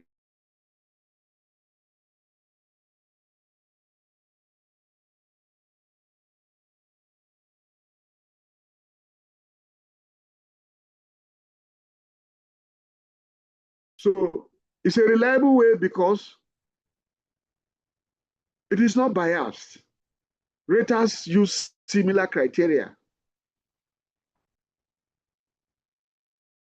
If you use similar criteria, you're going to get more or less the same results. So the behavior underlying the approach contributes to a minimum of rater error. It accounts for differences in wage rates for various jobs on the strength of job factors. Jobs may change over time, but the rating scale established under the points method remain unaffected. These are the advantages. What about the disadvantages? It's a complex way of evaluating job. Break it down to factors and break each factor to sub-factors and then assign points based on their relative importance. So it's a complex method. Preparing a manual for various jobs, fixing values for key and sub-factors that will enable established wage rates for different grades is time-consuming. The criteria needed for the point ranking method must be carefully and clearly identified. Degrees of factors have to be agreed upon in terms that mean the same to all those who are going to read. In other words, there must be criteria that are objectively determined. This may be too tasking, especially while evaluating managerial jobs, where the nature of work, varied, complex, novel, such that it cannot be expressed in quantifiable numbers. Any questions, class? Any questions? Yes, Valentine. Okay, yes, Prof. Thank you very much for your wonderful lecture and presentation. My question is on the point factor approach or the point method. The one you point ranking or factor comparison. Which one? The last one. That the is very last one. You just now listen. Whether point ranking or factor comparison, they consider factors. Factors. Now, the point ranking goes a step further by breaking each factor to sub-factors and thereafter assigning points to each sub-factor based on relative ease or difficulty in its performance. All right. Okay, yes. My question is in the determination of how much will be assigned to the various jobs so determined by the point scoring by the evaluators. For example, if like the example you gave, if a particular job is given a point 60, another job is given the point, let's say 54, then by mathematical computation, the difference is 6. So is there a method through which they can ensure that the remuneration to be paid to such job follows that same kind of proportionate approach? You see, if no problem, you have understood very well. Thank you very much. Now, at least that makes you to rank the jobs that this one has a higher score in terms of points than the other one. Is it not so? Now, having 600, 550, 500, 480, we are now going to look at what is the daily or hourly wage rate in this organization. So these points are not ours, they are not. So we are going to use a conversion factor based on the hourly or daily wage rate to now translate these points to naira and kobo or dollar and cent or euro, as the case may be. Are you there? Yes.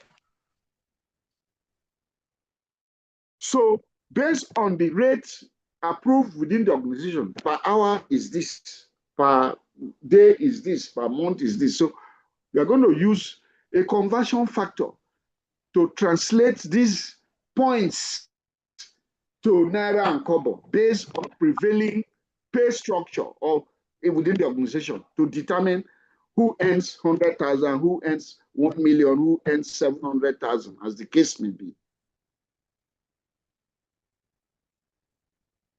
Okay.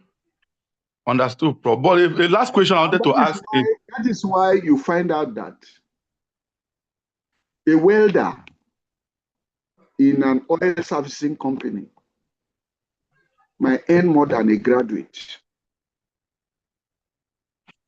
Underwater welder, because of the complexity of the work.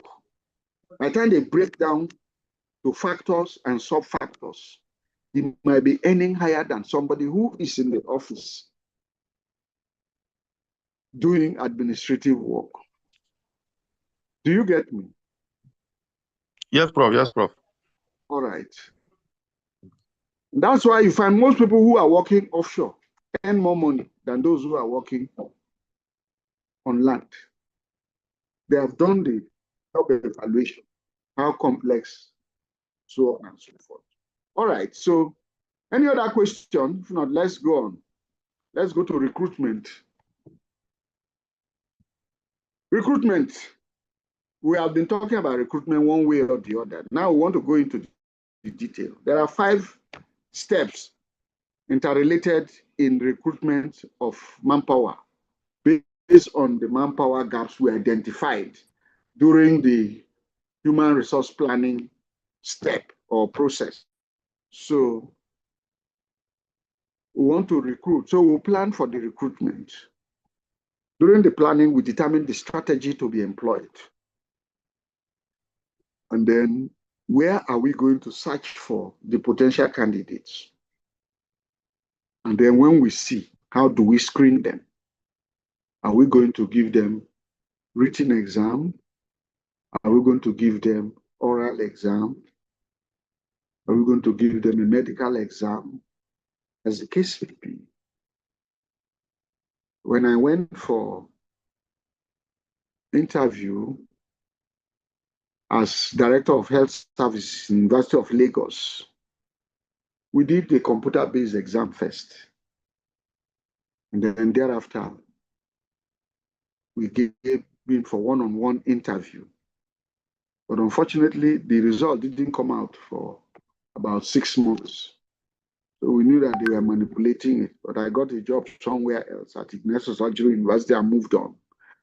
So that is it. So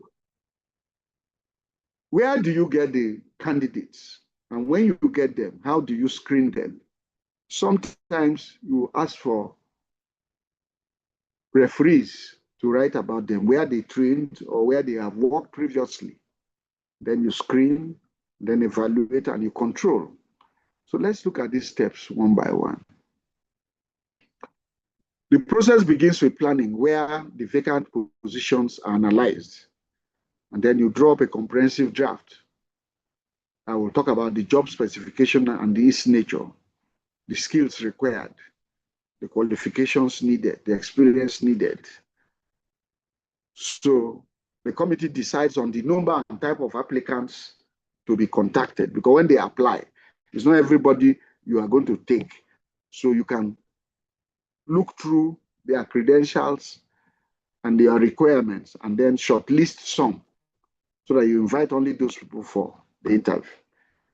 The aim of any organization is to attract more candidates than you require, because some of them might not be willing at the end of the day to join the job because the conditions might not be favorable to them, or some might not even qualify for the job. So that is the thing. So what strategy do you want to employ? You can make or buy workers. Making means that you have some workers within your organization that you can transfer and send for training to fit in those job requirements for you to work.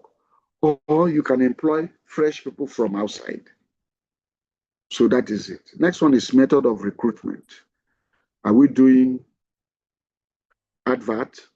Are we using print or electronic media? How do we disseminate information so that prospective candidates can know about it? And how do we get shortlisting of the best candidates? Which geographic area are we directing our search? Are we getting them from the universities, from institutions, from professional bodies, and so on and so forth? Determine the geographic area of search. We said that you can make or buy. Make or buy. How do we make? From out of the total number of people we have in the organization existing, we can select some to occupy vacant positions through internal vacancy advertisements. So there are internal and external sources where people can come from.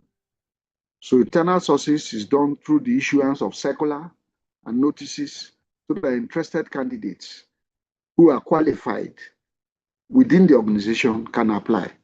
And that's what is done most universities when they are looking for registrars and vice chancellors.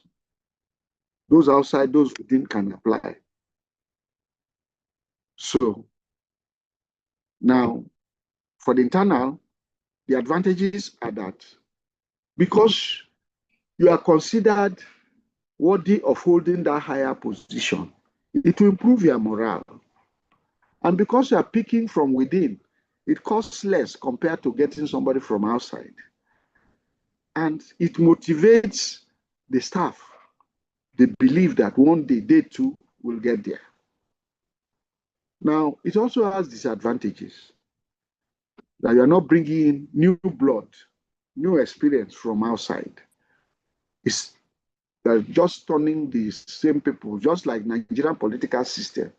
You're either an APC or a PDP or you're the same people, inbreeding. There's no external influence, hence there are no few new ideas. And then in our system, there could be political infighting. You know that you are competing with that person. So you go after sunset to go and tell all manner of negative stories about your potential competitors, that they have problem in their family, they don't come to work early, they don't do this. So political infighting, you try to spoil others before the authority. Any questions, class, with regard to internal advertisement or recruitment? We can do external recruitment. We use external bureau, consultancy firm, institutions professional bodies, or advertise in newspapers. And then we also have what we call employee referral. They tell you, James, you are looking for an accountant. They are looking for action in this company. They are not solicited for, but you bring them in.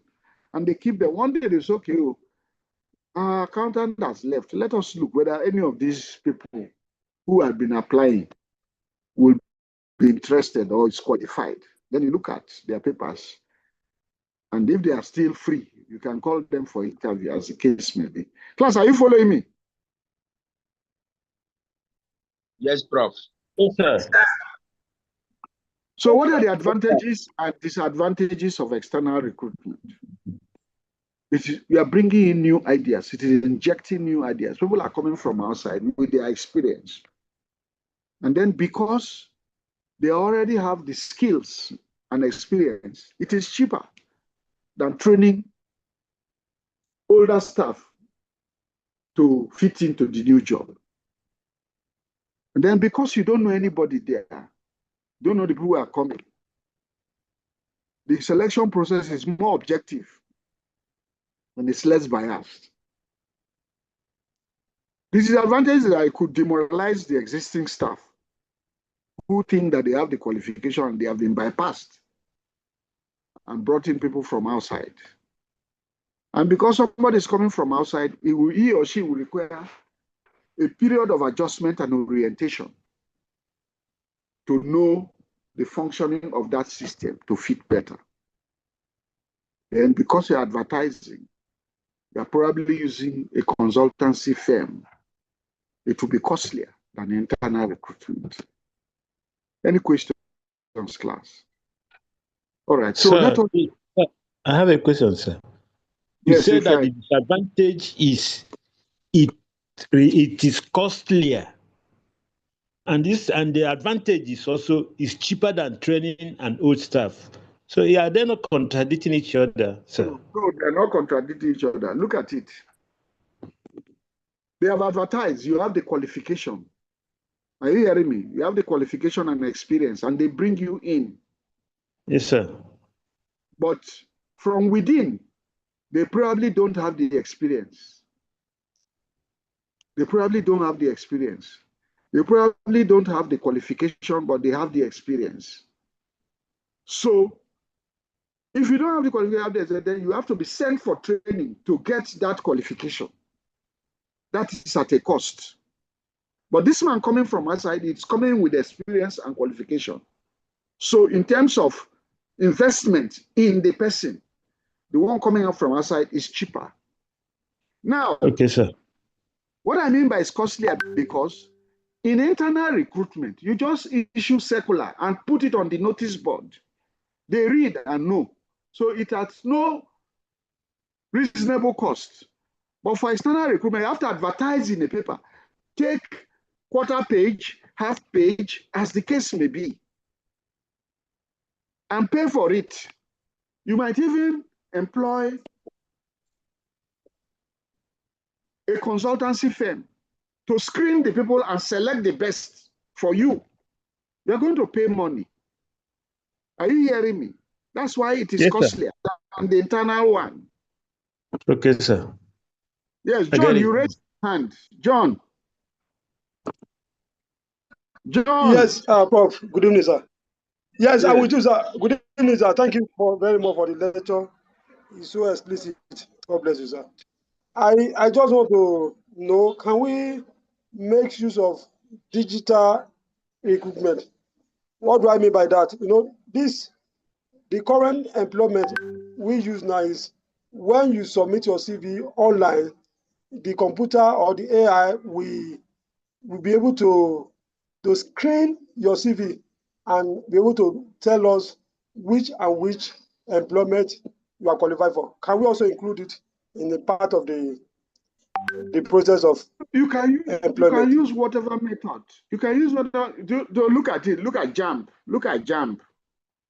JAMB tells you that you must have 5 credits with maths and English, but people who don't have still take JAMB. So no problem. Computer can screen, but you still shortlist people. They will upload their material, their credentials. They will upload their credentials. And then the system software can screen and give you a list of those who are qualified. Whether you do it manually, you do it with a software, no problem about it. But the thing is that you have determined the criteria you want to use to select the people. But even that is not enough because you still need to meet them one-on-one. A lot of us have certificates that do not belong to us, or we did not earn. Our names are there on them. So it's the one-on-one interview that will make us tell them who we really are. Are you there? John? He's gone. Okay, no problem. Is anybody hearing Yes, me? sir. That's okay, sir. Yes, thank you very much, sir. All right. I can hear you, sir. So we have advertised. Where are we searching for? Considering the next point to be considered is selling, which means organization must judiciously select the media of communication that successfully conveys the employment information to the prospective candidates. So if you are carrying an advert, you have to put in some essential requirements, information that the applicant will need. A brief and concise information about the employing organization, essential details of the person required, make reference to any desirable personal requirements, condition of service, salary allowances, and so on and so forth. They need to state time limit for the submission of applications and where the applications should be directed. These are things that you require. Who is that woman? Salah. She's not listening to the lecture. Blessing, mute your mic. You can even leave the class. You're not interested in what we are doing. Leave the class.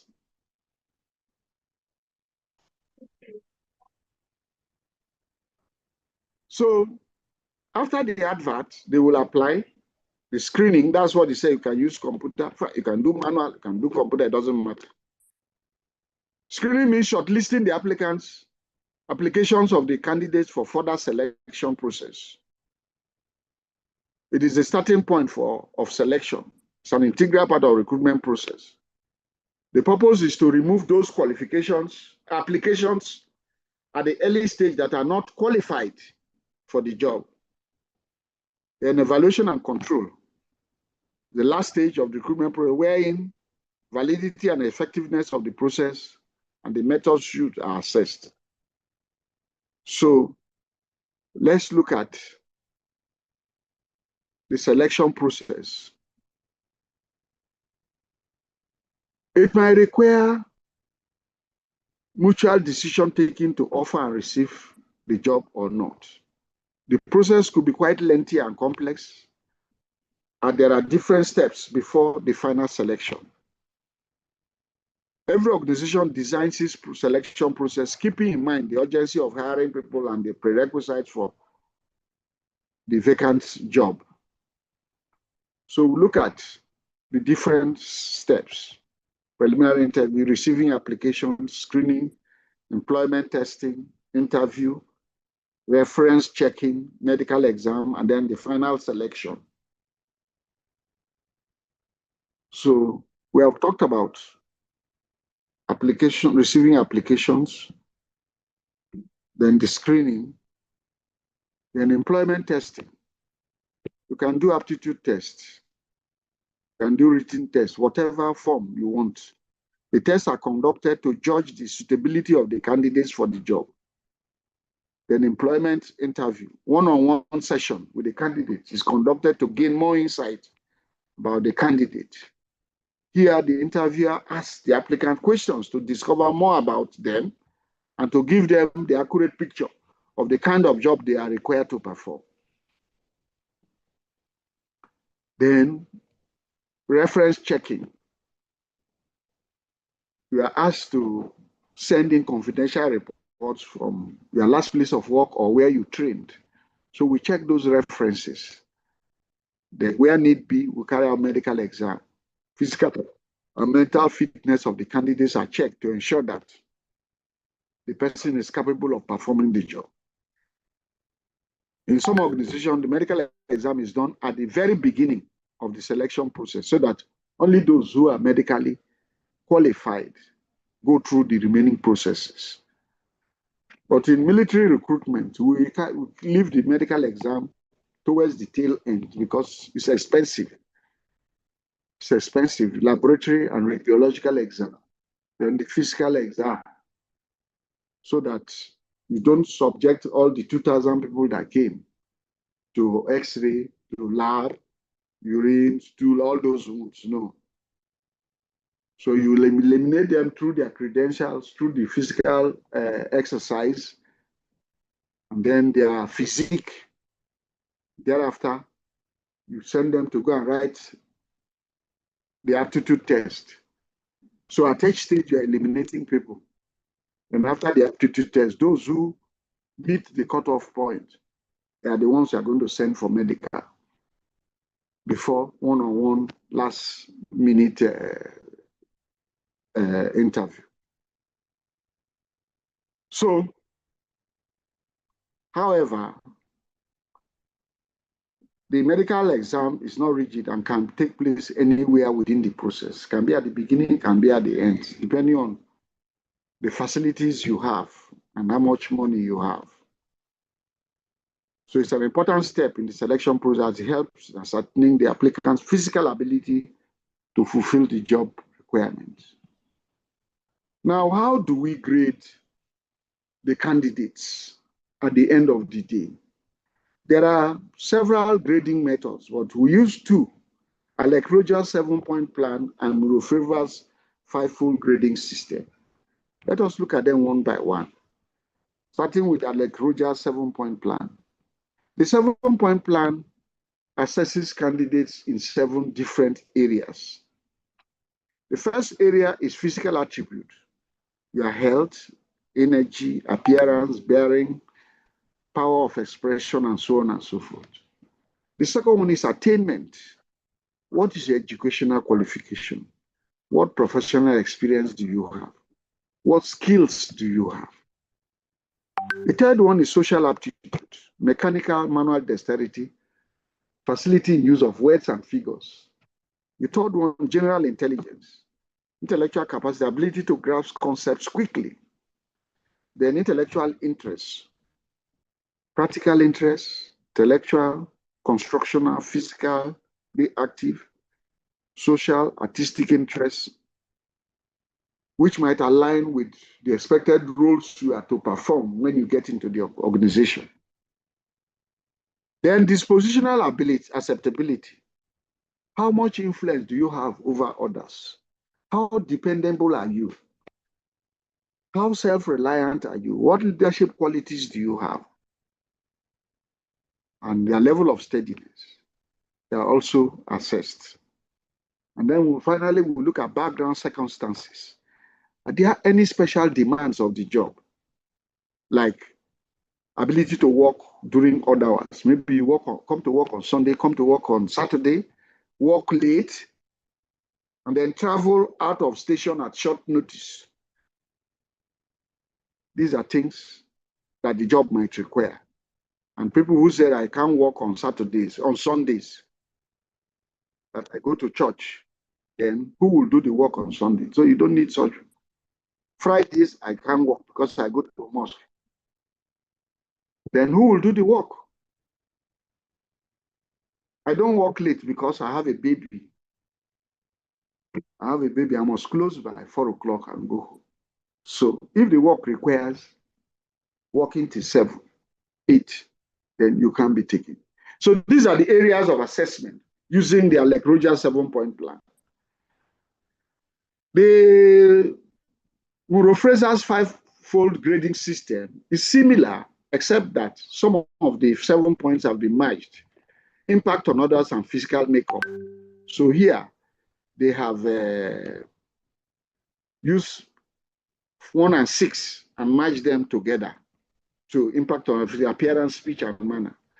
Acquired knowledge and educational qualification, vocational skills, working experience, and so on and so forth. Innate abilities, quickness or ease of comprehension and aptitude for learning, motivational individual goals, how consistent and determined you are in following up these goals, and what is your success rate, adjustment and emotional stability, ability to stand up to stress, and ability to get on with people.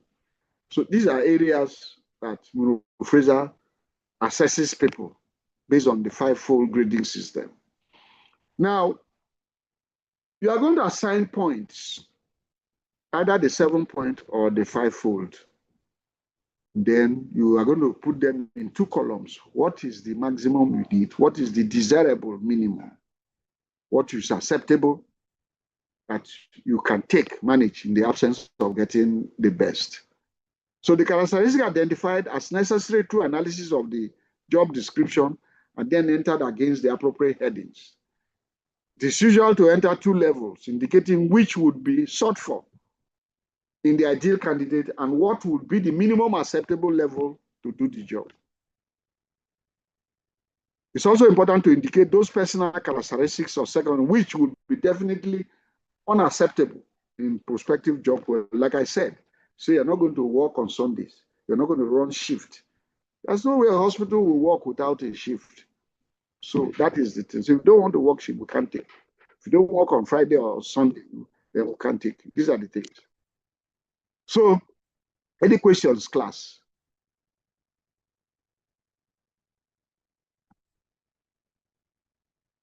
Am I there or am I talking to myself? No, sir. The class has No, dropped to sir. We can hear you. We can hear you. the class has dropped to 161. Oh. The class has dropped to 161.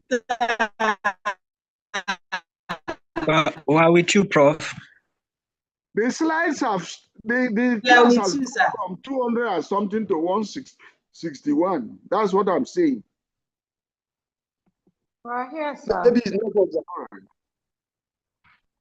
So let us look at the last bit of today's lecture, training and development.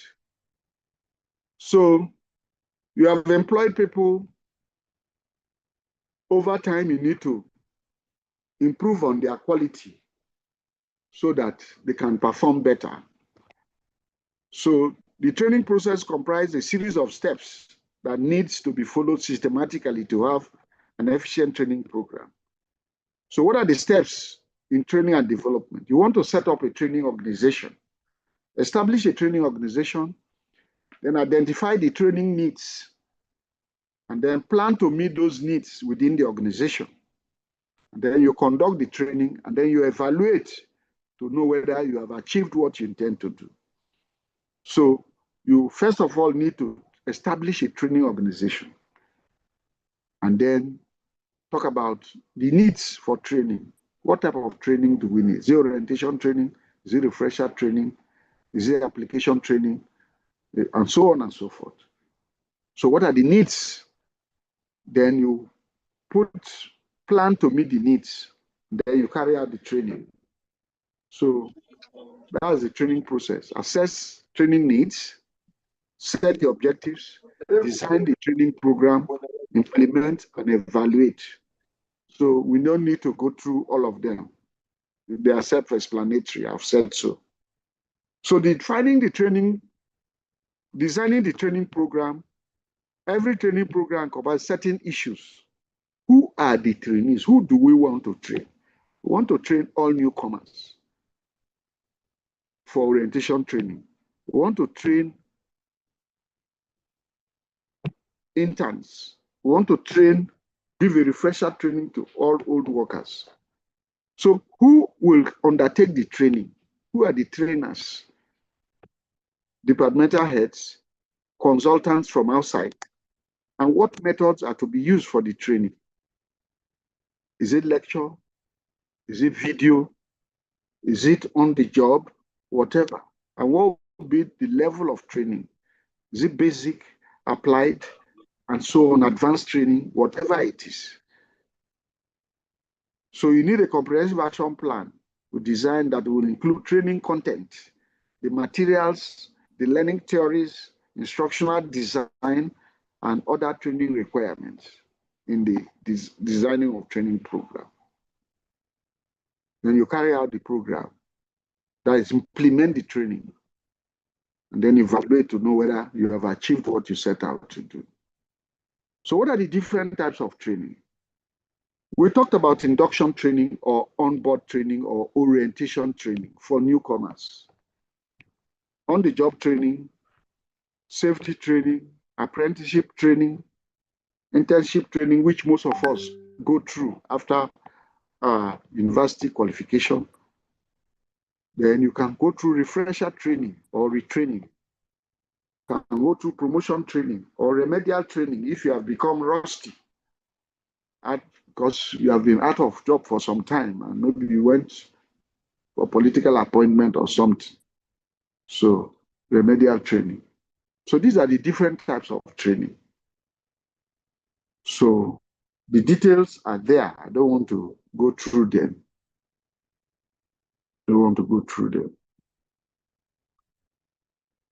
So why do we need refresher training? We want to get the best out of the existing workers, retain them so that they can continue to work. They have become rusty, so you need to increase their self-confidence and morale, keeping the staff updated with latest trends, bridging the gap between the old and new, and increasing the pool of talent for the organization. And by so doing, you save the cost incurred through hiring new people from outside. Promotion training, remedial training are there. So let's finally look at welfare matters. Every worker deserves pay. So salaries are important. Promotion, important, because over time, you cannot do the same work, the same level throughout your career. So promotion is important. The working hours are also important. International Labour Organization specifies the maximum number of hours a worker can work in a day. Beyond that, at certain level, you must earn extra pay, which they call overtime. Then you require canteen and catering services if you are working far away from human settlement, or you are working longer hours than necessary.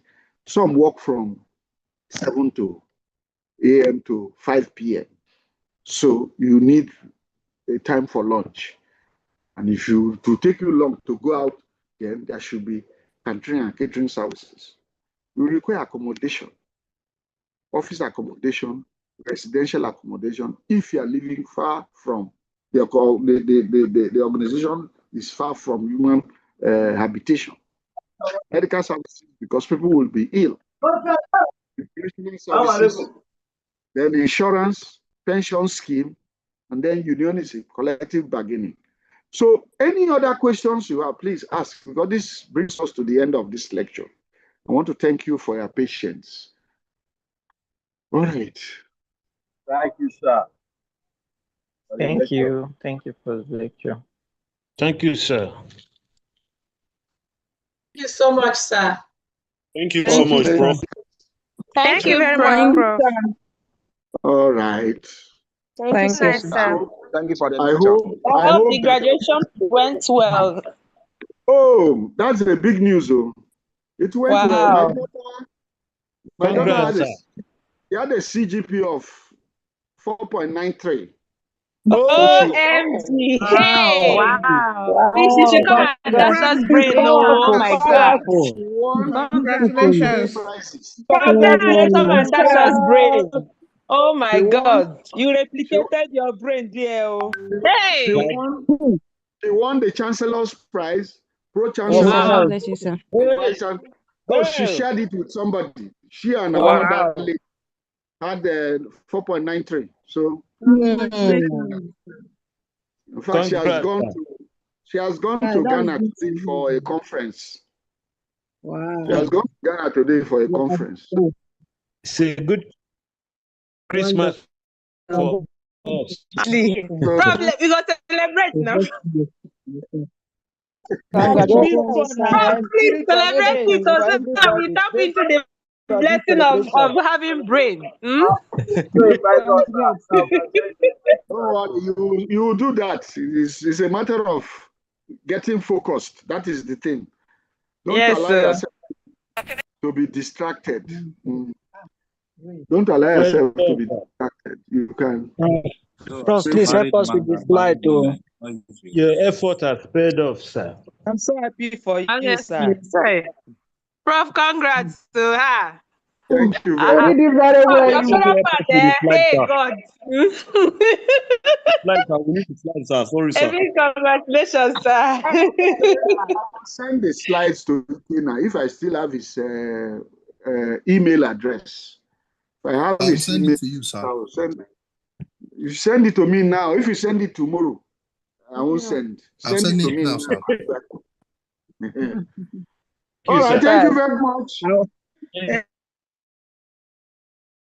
Hey, Prof, congrats, sir. 2.93. All right, so have a good night. Incredible. Good night, sir. Bye-bye. See you next week. Good night, sir.